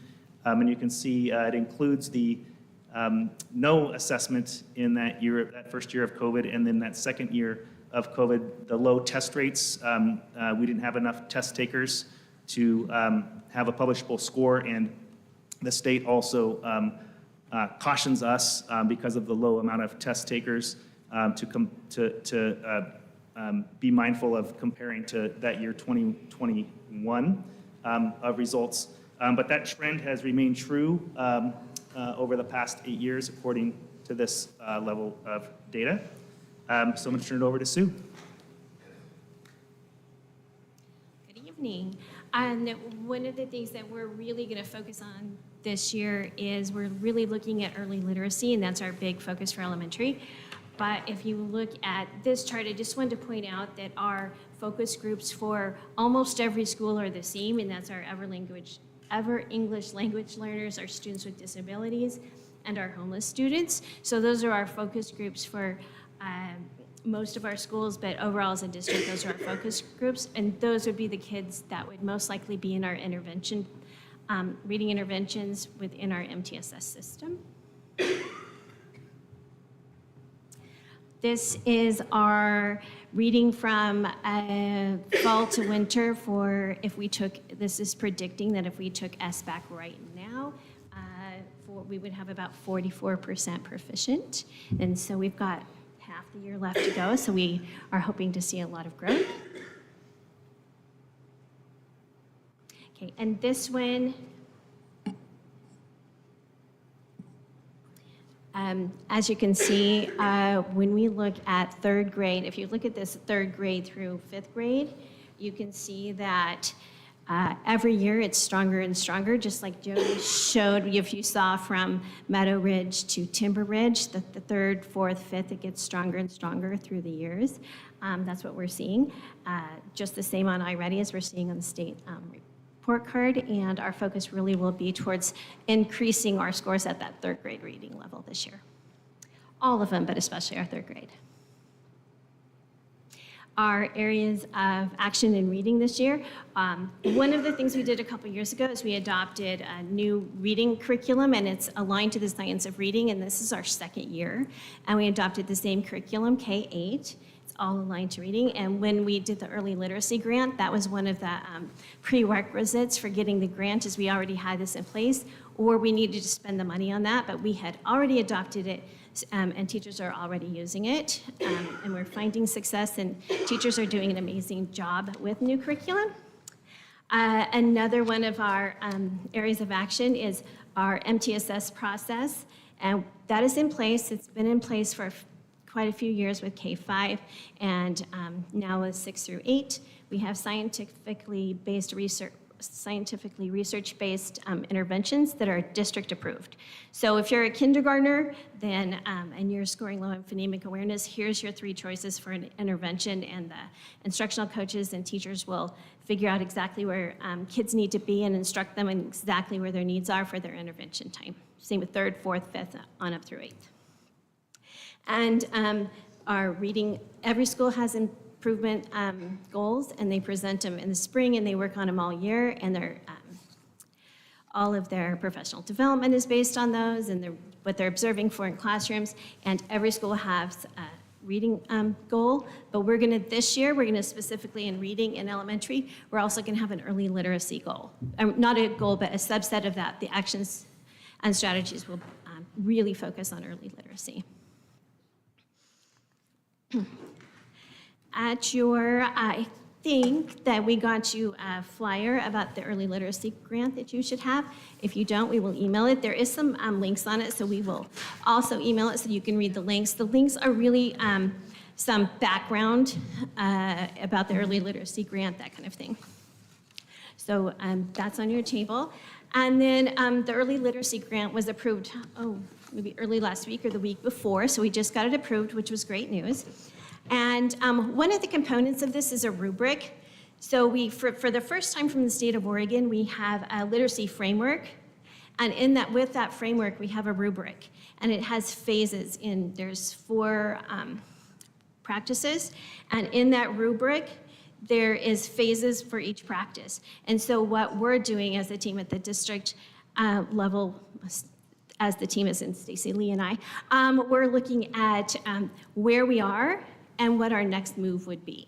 Because the rubric is really streamlined that way. So one of the practices is a vision statement specifically for early literacy. We usually have literacy statements or literacy visions or school visions, but not specifically an early literacy vision. So we are working on that, and that's one of the phases that really, when we looked at the rubric, we didn't have it, so that's a next step.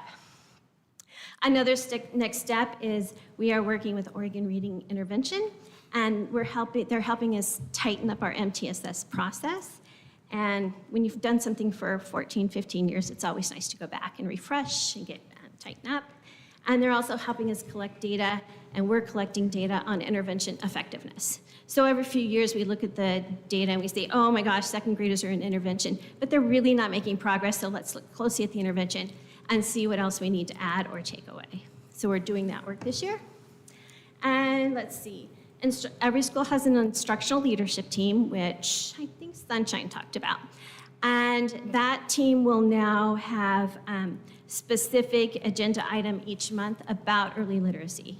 So one of the standards of practice for the grant was to have early literacy teams, but we already have a team that was made up of all the same people. So that team that works on instruction in the school will have some specific work around early literacy each month too.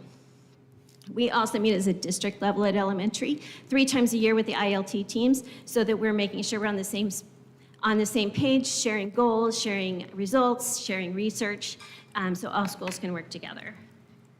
Let's see, we're doing learning walks at each school, and so through Title II money, we have a little money that we give to schools to pay for substitutes, a couple, and those substitutes will take over for teachers for 45 minutes, half an hour, so teachers can go as small groups and go into other classrooms and observe, give a positive to the teacher, and then debrief what they saw to help improve their practice. So we are doing that this spring.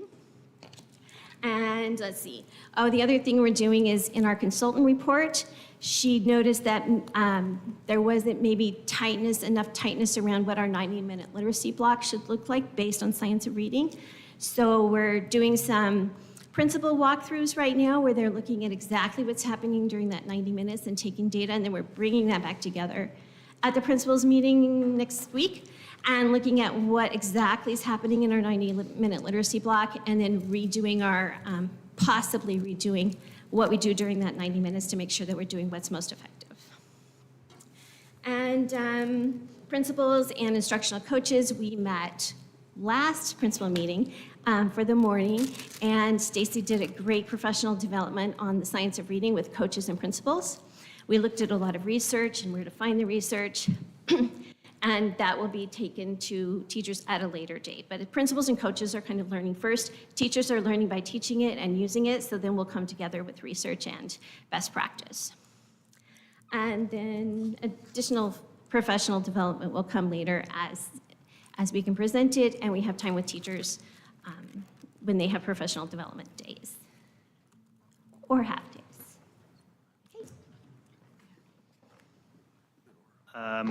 As you can see, like you did for third grade reading, this is our, again, high-level satellite data from last spring for grade 8 mathematics.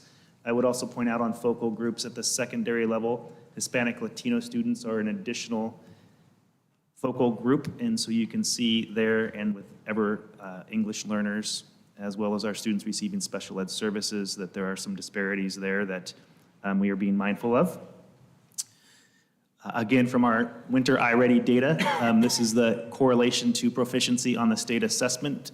Two things to note from the smaller line on the bottom, which was the fall assessment distribution of students, that students are improving system-wide grades 3 through 8, and we were at that 21% students proficient according to the iReady assessment during January.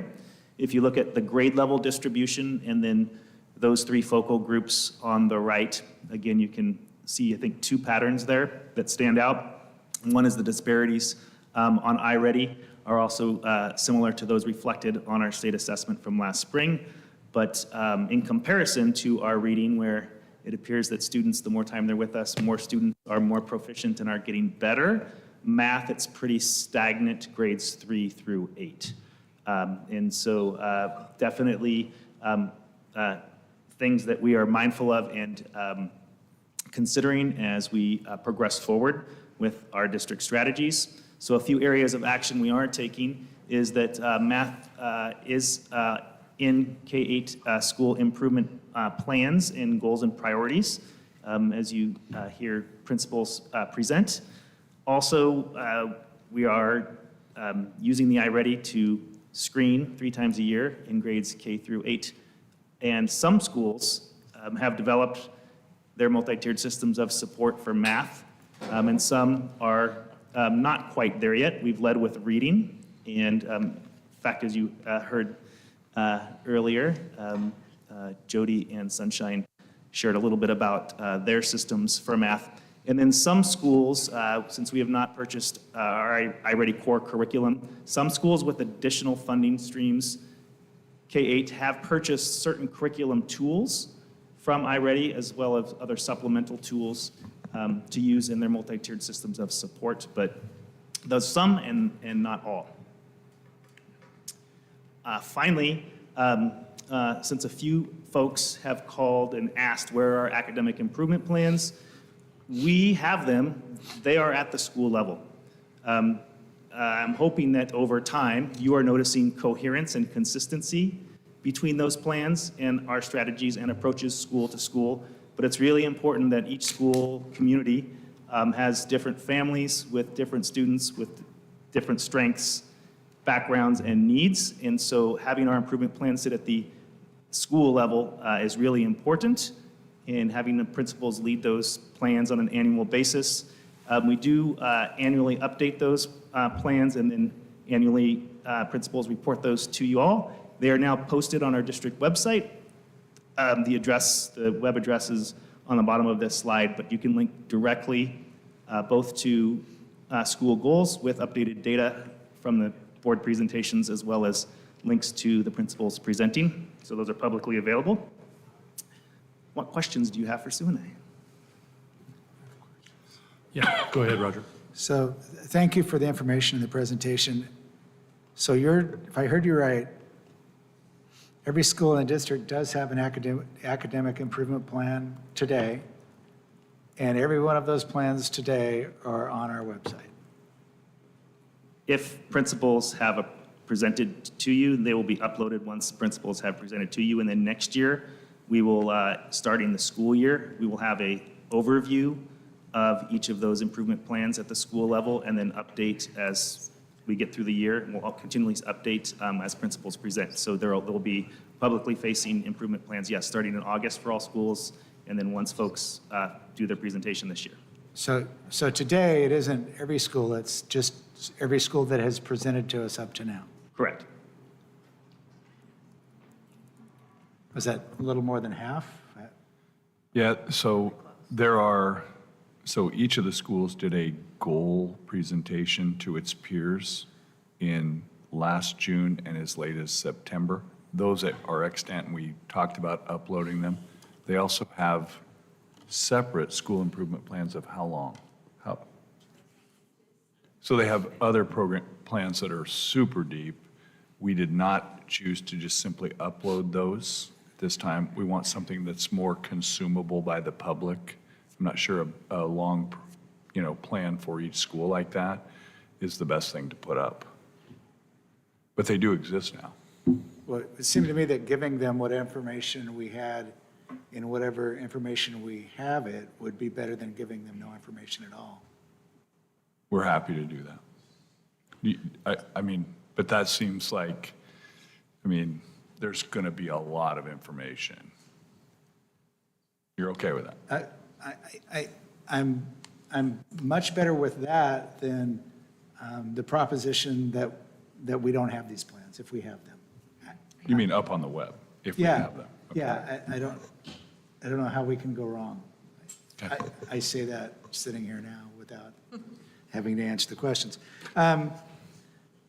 You indicated that you're using the data to make improvements. Can you give me just a tangible example of that? When a school tests in single digits in test performance, is there something you use that data to do something with, and what is that? I think so it's the level of data first off. So the state assessment results are not very usable at the student level. So there's basically, Roger, 3 levels of data usage with school teams. And the first is like the instructional leadership, taking either, say, the state test or an iReady and looking at all students and looking at what are things we need to do over the next 3 months potentially, professional development, instructional focus. That way. The second way is going down, drilling down a little bit and looking at individual student results and in our MTSS systems and what do each student need. What's their next step in terms of growth and improvement academically, either in math or reading. And then the third level of data would be individual teachers or teacher teams looking, again, at instructional improvements they can make in very short cycles. So that's, again, in terms of an iReady allows us to use the data at all 3 of those levels, particularly since it also correlates now to the state assessment. I'm going to have Sue give you a specific example around early literacy. So one of the things we do is any student, you see a lot of yellow and red on these things. If a student is considered in the yellow or red zone, there's progress monitoring. And so they'll be in a specific intervention, and every 4 weeks, 2 weeks, depending on the students, there'll be a short progress monitor to see if they're making progress on those specific skills. And if not, they'll re-meet and either increase the rigor or decrease the size of the group, whatever they can to make it a stronger intervention. But also at the classroom level, so first grade teachers will give an assessment, a common formative assessment throughout a unit that's kind of standards-based or skills-based. They'll sit down and they'll look at it together, and I was sitting with the second grade team in the fall, and they had taught a specific unit. They got to the end, they looked at their scores. One teacher, almost all the kids had passed, and one teacher's about halfway, and the other teacher, she was struggling, her kids were struggling, and she's like, oh my gosh, what's the difference? So they started talking, and she said to the other teacher, what'd you do? And so they talked through the lesson, and they went back. She taught it differently. They all added on, and then they came back together a few weeks later with another assessment to see, and the students had made growth. So they get that fine-tuned detail, and that team had every student in every one of their classes listed where they were in their scores and which ones they had to work with.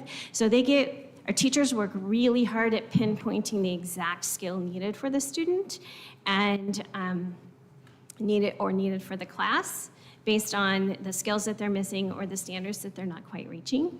And our interventions, I talked about that. So we had an intervention, maybe 4 years ago in second grade, and we kept seeing that every time we progress monitored and did dibbles at the time, or Acadians, the second graders just weren't making growth. So we started looking at their interventions, and we pulled one. And we bought them a new one that's stronger, and they were making more growth. So we look at it from different levels. Does that help? So I guess what I'm looking for is, and you've done a great job describing, I guess, from a systems approach to what we're doing and trying to improve things.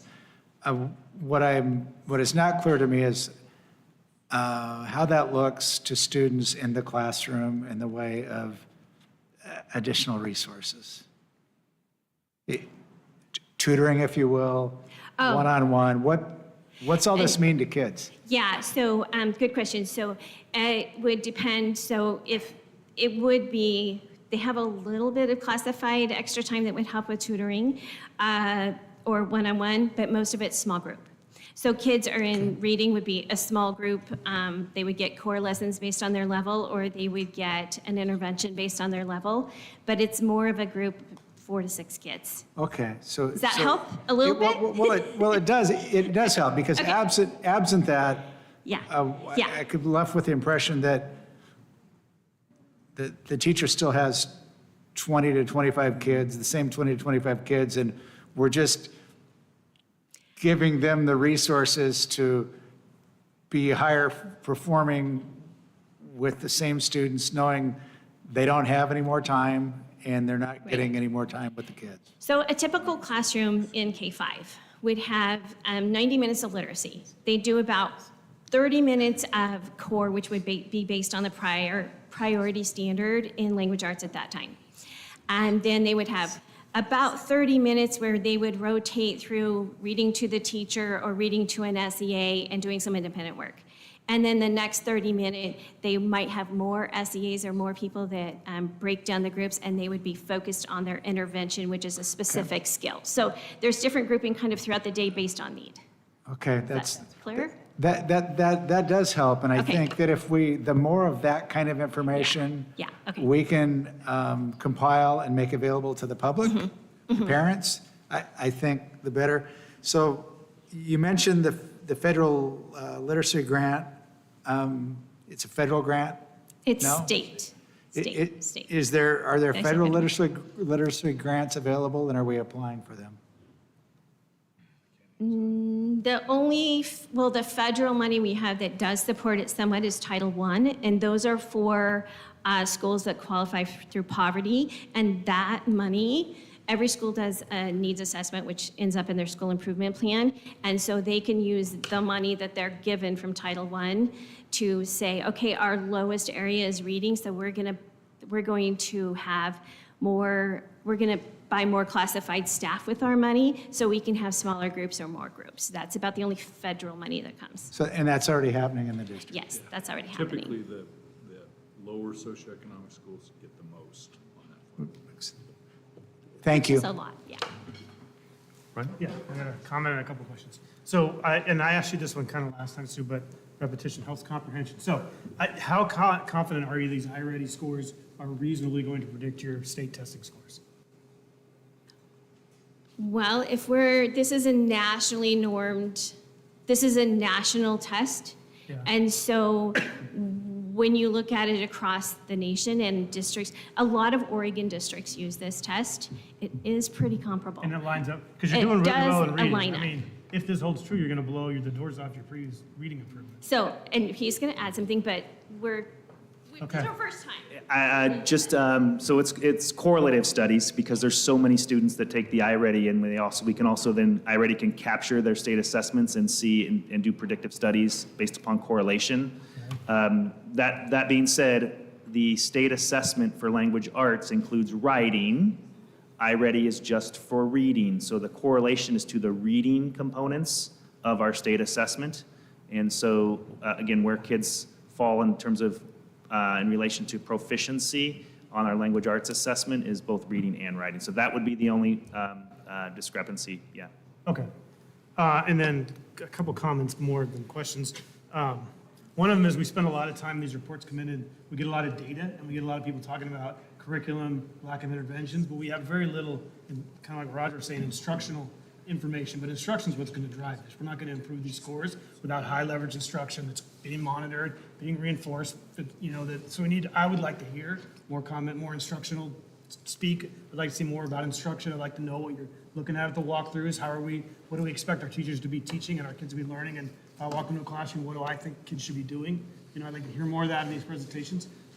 Yes, and I think if you think back to what Jody shared, she shared a lot about that, about what the focus at Timber Ridge is this year around engagement strategies. And so that really is focused at the local level, and Sue and I will support. And I think for us, it's bringing together, like she said, bringing together schools 3 times a year, not only to do the data analysis, but to talk about then what they're doing instructionally, and the sharing that comes there in Sue's and our role. But each school, really, you should hear that from each school. Yeah. Yeah. That's what I'm hoping. And Jody's been around a while. I know for a fact she's been through quite a bit of training on how to focus on instruction and supervise it and coach it, right? But I don't know a lot of our new principals, I'm not sure, because they haven't talked about it at all, right? And then the third thing is, again, people talk about interventions a lot. We have a lot of these schools coming in here not even hitting 60%, and you're not going to intervene your way out of that, right? That's a core instructional issue. So we need to really, I'd like to hear more about the core instructional. What are we doing around that? Because you can intervene all day, and you're not going to, if 3 out of every 4 kids, or not 3 out of every 4, but half, are not getting it done, that's not an intervention problem, it's a core problem. So I guess I'd be good to hear more about that aspect as well. All right, that's all I got. Pete? I just have a kind of a system question more than anything else. So obviously all the schools come and present to us once, right? So we get this snapshot once a year. I would assume within the system, you guys are following up much more closely to that and changing things appropriately, right? It's just not this yearly snapshot. Great, thank you. Correct. At the district level, we do a quarterly data snapshot across multiple data indicators, academic, behavioral, social, emotional, to see how we can adjust supports to schools as needed. Okay, I don't have any questions. If that's it, thank you very much. Thank you. Thanks, guys. Next, we go on to K2, the E-rate information. Mr. Bolin, you want to introduce our new tech director? Yeah, I'd like to introduce Kathy Etchemende. She's been with us since the first part of January as our Director of Technology, and she's been doing Welcome. Yes, she's been doing an outstanding job with that department, and so I asked her to put together a presentation about E-rate. Our district has utilized this program for many years, and I think have done an outstanding job with it. Also, Lynn Benton Lincoln ESD is a great partner in this work. She has some updates to coming this spring, bringing forth some plans for you, but I wanted to give her a brief update tonight. So welcome, Kathy. Thank you very much.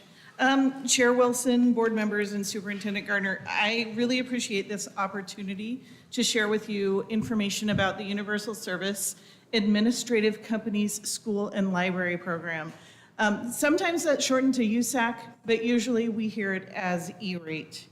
And this is an initiative that is really important to all districts actually across the United States because it's a federal program that subsidizes internet connectivity and telecom services for schools and libraries.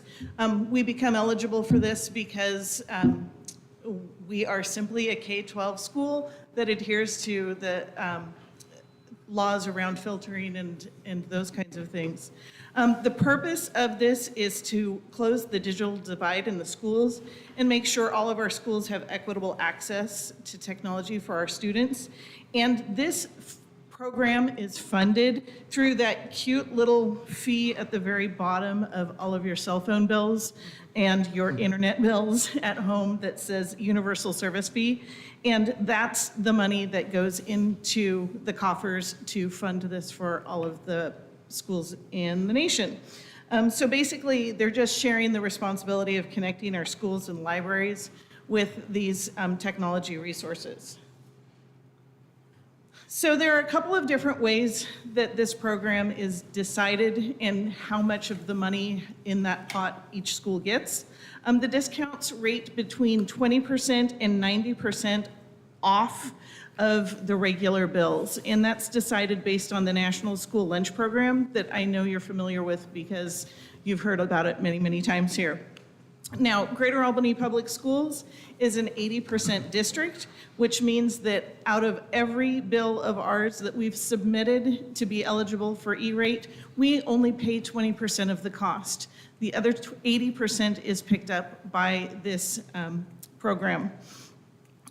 We use one of the two different billing rates, and there are two. One is called SPI, or Service Provider Invoiced, and the other is called BEAR, or Billed Entity Applicant Reimbursement. And the main difference between those two is SPI means that the invoices are sent directly to the government, and the group that takes care of our E-rate rebates, and we don't ever have to pay that money. The original and traditional way of doing things, which is the BEAR reimbursement option, means that we would have to pay the beginning and then it would be reimbursed back to the district. Clearly, you can see why there's a benefit to using the SPI, because we don't have to foot the bill initially and then wait for a reimbursement to happen. That reimbursement can sometimes take up to 18 months, and so there are some real benefits to making sure that we are having the bills, only the 80% that they're paying go to them, and we only have to pay the 20%. So just as a brief overview, here are a couple of the years' worth of E-rate projects that we've done here in Greater Albany. And so for the 22-23 school year, there was a total bill of $293,000, and Albany only had to pay out $58,623 because we were using the SPI billing rate, and that paid for all of our internet service to the buildings and some core internet hardware like uninterrupted power supplies and some switches. This year, the 23-24 school year, there was $446,000 worth of infrastructure and internet service paid for. And out of that, our general fund only had to pay $89,000. So you can see what a huge benefit it is to our district. And it comes in two flavors, basically. There's category one, which is paid out first, and that is for getting the internet to our district. So it's how everything gets into the buildings from the World Wide Web. Category two is everything between the buildings and within the district.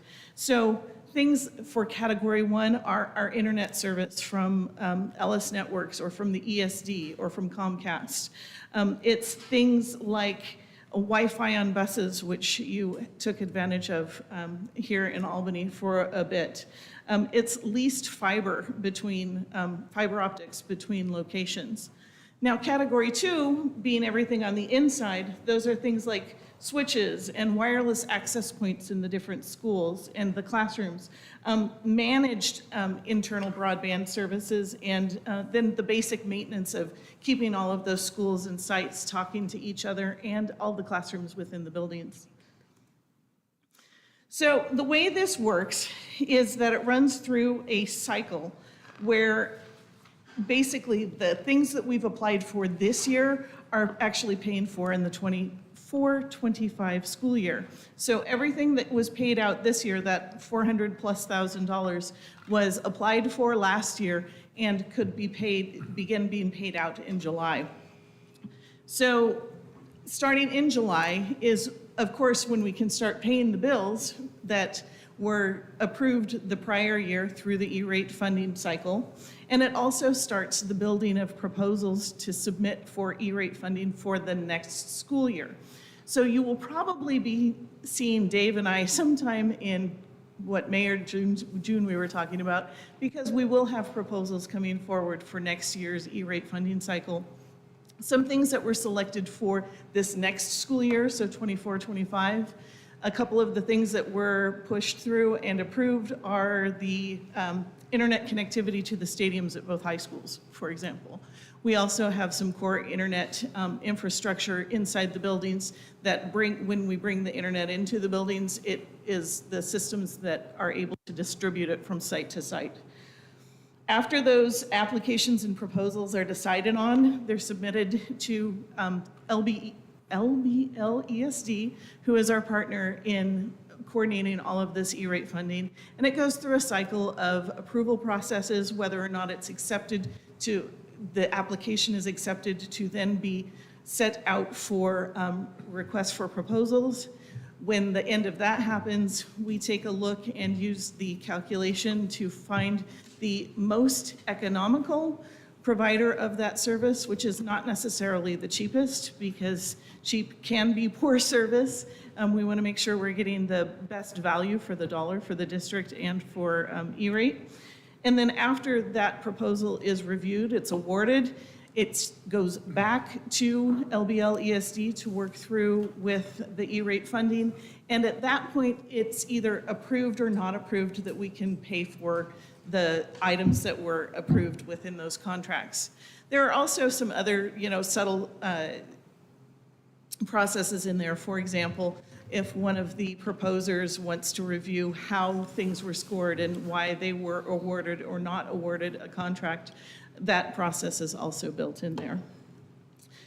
We come all the way back around, everything's awarded, it's contracted, we get to the new July, we start preparing the proposals for next year, and we start paying out the money for the ones that were approved in the current year.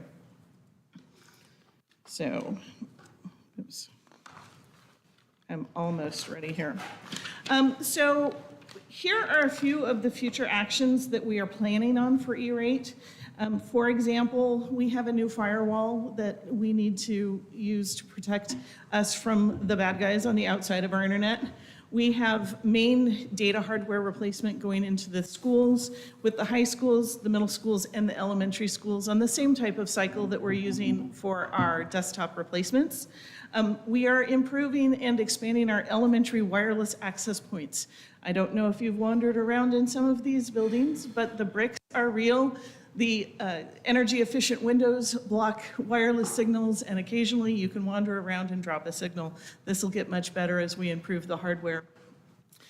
We also have additional improvements, such as some new servers to host our virtual machines that run other systems that we have in the district. We are looking at expanding our backup systems, and we're also looking at bringing online a backup network operations center. Currently, the operations center is out at West High School, and it's a fantastic facility, and it has everything coming in that we need to. However, if something happens to West and our entire network goes down there, we don't have a backup. So one of the things that we're looking at is bringing online the Network Operations Center backup center that was designed and built in at Memorial Middle School. And so we're looking at a couple of those different things as well. So lots of planning going into things. So basically, we really just wanted to come before you and share a little bit about this program because it hadn't been presented to you in a while, and we weren't sure what familiarity you had with the process and the program.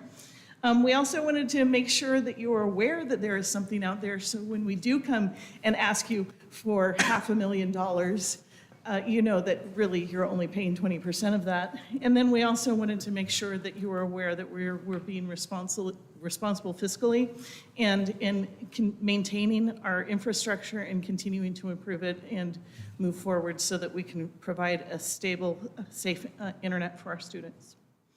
What questions do you have? Right. Roger? So, I have a lot, probably somewhere outside of your. I'll do my best. Today Okay. is day 41, So the first one is how secure is our system, and what are we doing in the way of blocking ransomware or spyware, and just in general, the hardiness of the security of our system? Well, of course, I will tell you that in schools, we have a little bit more challenge than banks and NASA because some of our, people we need to protect against are actually inside the network. We have very creative, intelligent students, and so we actually have to protect on both sides. One of the things that we've been doing is undergoing a comprehensive review of all of our emergency processes, as well as developing a cycle for maintaining our patching, as well as upgrading the firewall that I mentioned, and bringing on a new certificate system so that the devices that are connecting to our network are known to our network, and anything that's not known to our network, so like this laptop of Dave's is known to our network, but your personal cell phone isn't, so it separates where those live. And then we also have recently brought on a new staff member. We're fully staffed for the first time in several months, and he has a background in penetration testing and cybersecurity, and I'm really excited that we have someone of that quality and skill set that's joined our team. So, because we have users theoretically internally who would like to do harm to our system, we're at greater risk than. Yeah. I attended a class several years ago on cybersecurity and network security with bankers and oilmen in Dallas, Texas, and every single one of them said that they would rather work for a bank than a high school. So we are actually working very actively to protect our systems. We will be proposing some changes over the course of the summer to make our student access more secure and our passwords more secure. We're also instituting more multi-factor authentication, which you're probably familiar with because you use it with your bank or your credit cards. It's the thing that texts you and says, put in this special number so that we know that you're really you.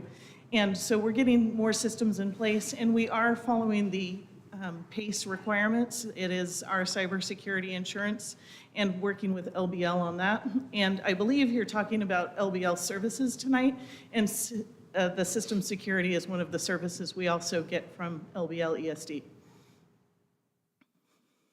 Do we know what we're getting from them? Yes, we do. Do you know the specifics? So we do get guidance and log services. They crowdsource much of the information from our partner districts in the ESD.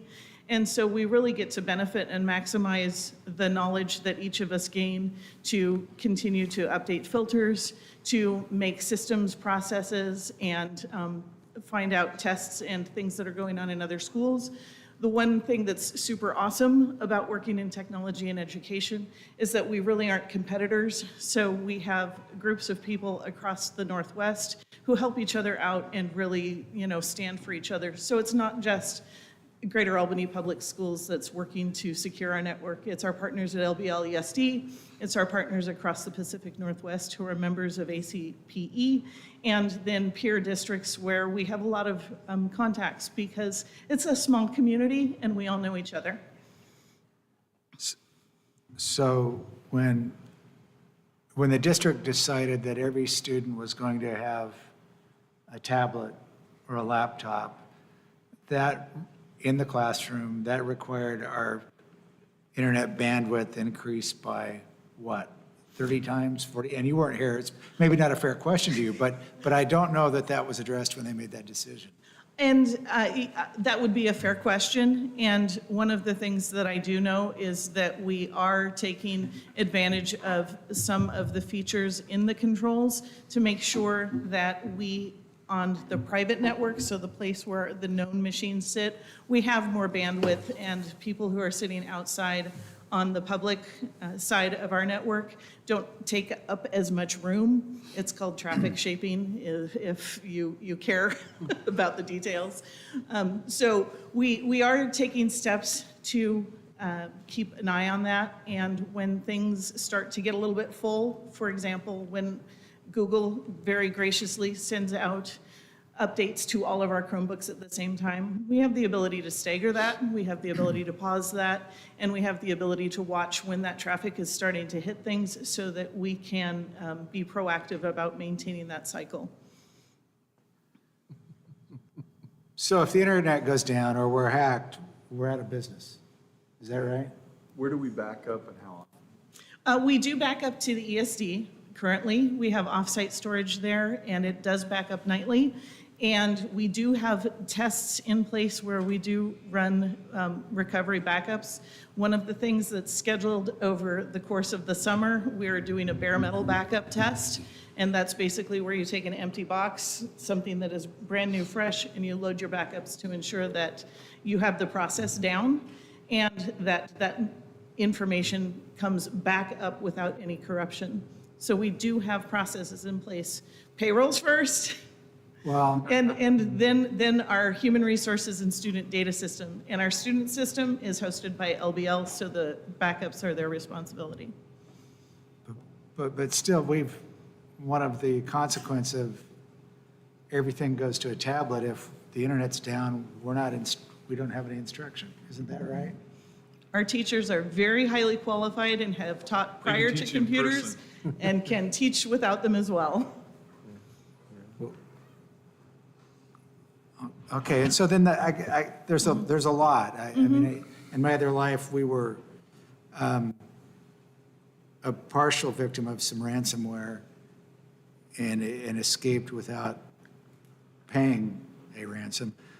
But I guess my last question is why would the backup center, with all the buildings we have in the district, why would the backup center be right next to the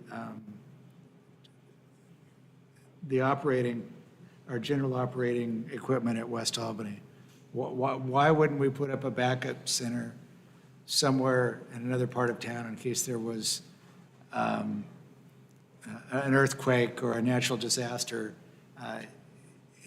something in the west part of town that didn't impact the rest of the community? So I don't have any answers as to how the decisions were made prior to me, but what I can tell you is that our data center is at West, and did I say Memorial? Yeah. I'm sorry, I'm still learning all our schools. Meadow Ridge is on the other side, is Got that it. the right All right. one? So it's I'm not- so sorry. Thank you for quickly solving that problem. Yes, okay, so, I've got MREs and TMRs, and Yeah. I'm still learning. I appreciate your grace. Thank you for the indulgence. Will? I just want to say thank you. I've heard great things about you being here, so appreciate it. Thank you very much. Have a great night. Thanks, Ken. All right, we're getting close, guys. So now we're on to M2, the 2024-25 school calendar. Is there any discussion on the calendars? We're looking for a motion. Move to approve 2024-25 calendars as presented. Second. All in favor? Aye. Aye. Any opposed? I protest. Okay. I had a question. Well, that's before why I you asked, voted. because there was any discussion beforehand. No, anyway. So has this been out for public comment? Or have the stakeholders commented or participated in this calendar? Susie is running. So Roger, we had a calendar committee made up of. We have a calendar committee. Yep, classified, certified parents, Did you want to be part of community it? members, and it was awesome. And they did a great job, and there was a lot of input made. For the record, I vote aye.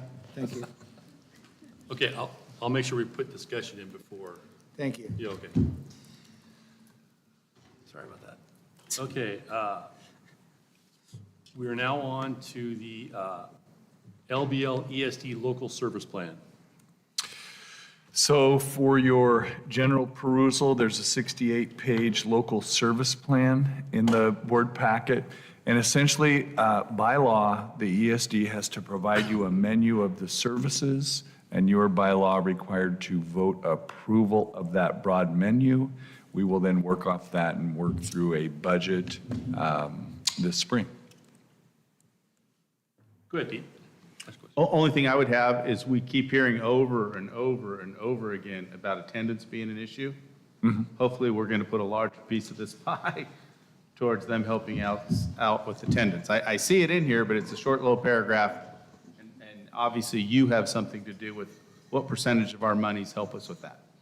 Yeah, and I would just say, one of the things that we had moved some, we ended up losing a Grow Your Own grant, and they are bringing theirs on. That's going to be outside of this, but we had also considered looking to put some of them and just create more room in our budget. And so, but we will also try to get someone to come in and just do a follow-up in general, how the 4 schools that person is supporting this year, what kind of a difference that's made. But thank you for that. Okay, we're looking for a motion. Move to approve as presented. Second. Any discussion? All in favor? Aye. Aye. Any opposed? I believe we're at the last motion of the evening, unless there's anything else. And that would be a motion to adjourn. I'll move to adjourn. Second. All in favor? Aye. Aye. We are adjourned at 9:20 PM.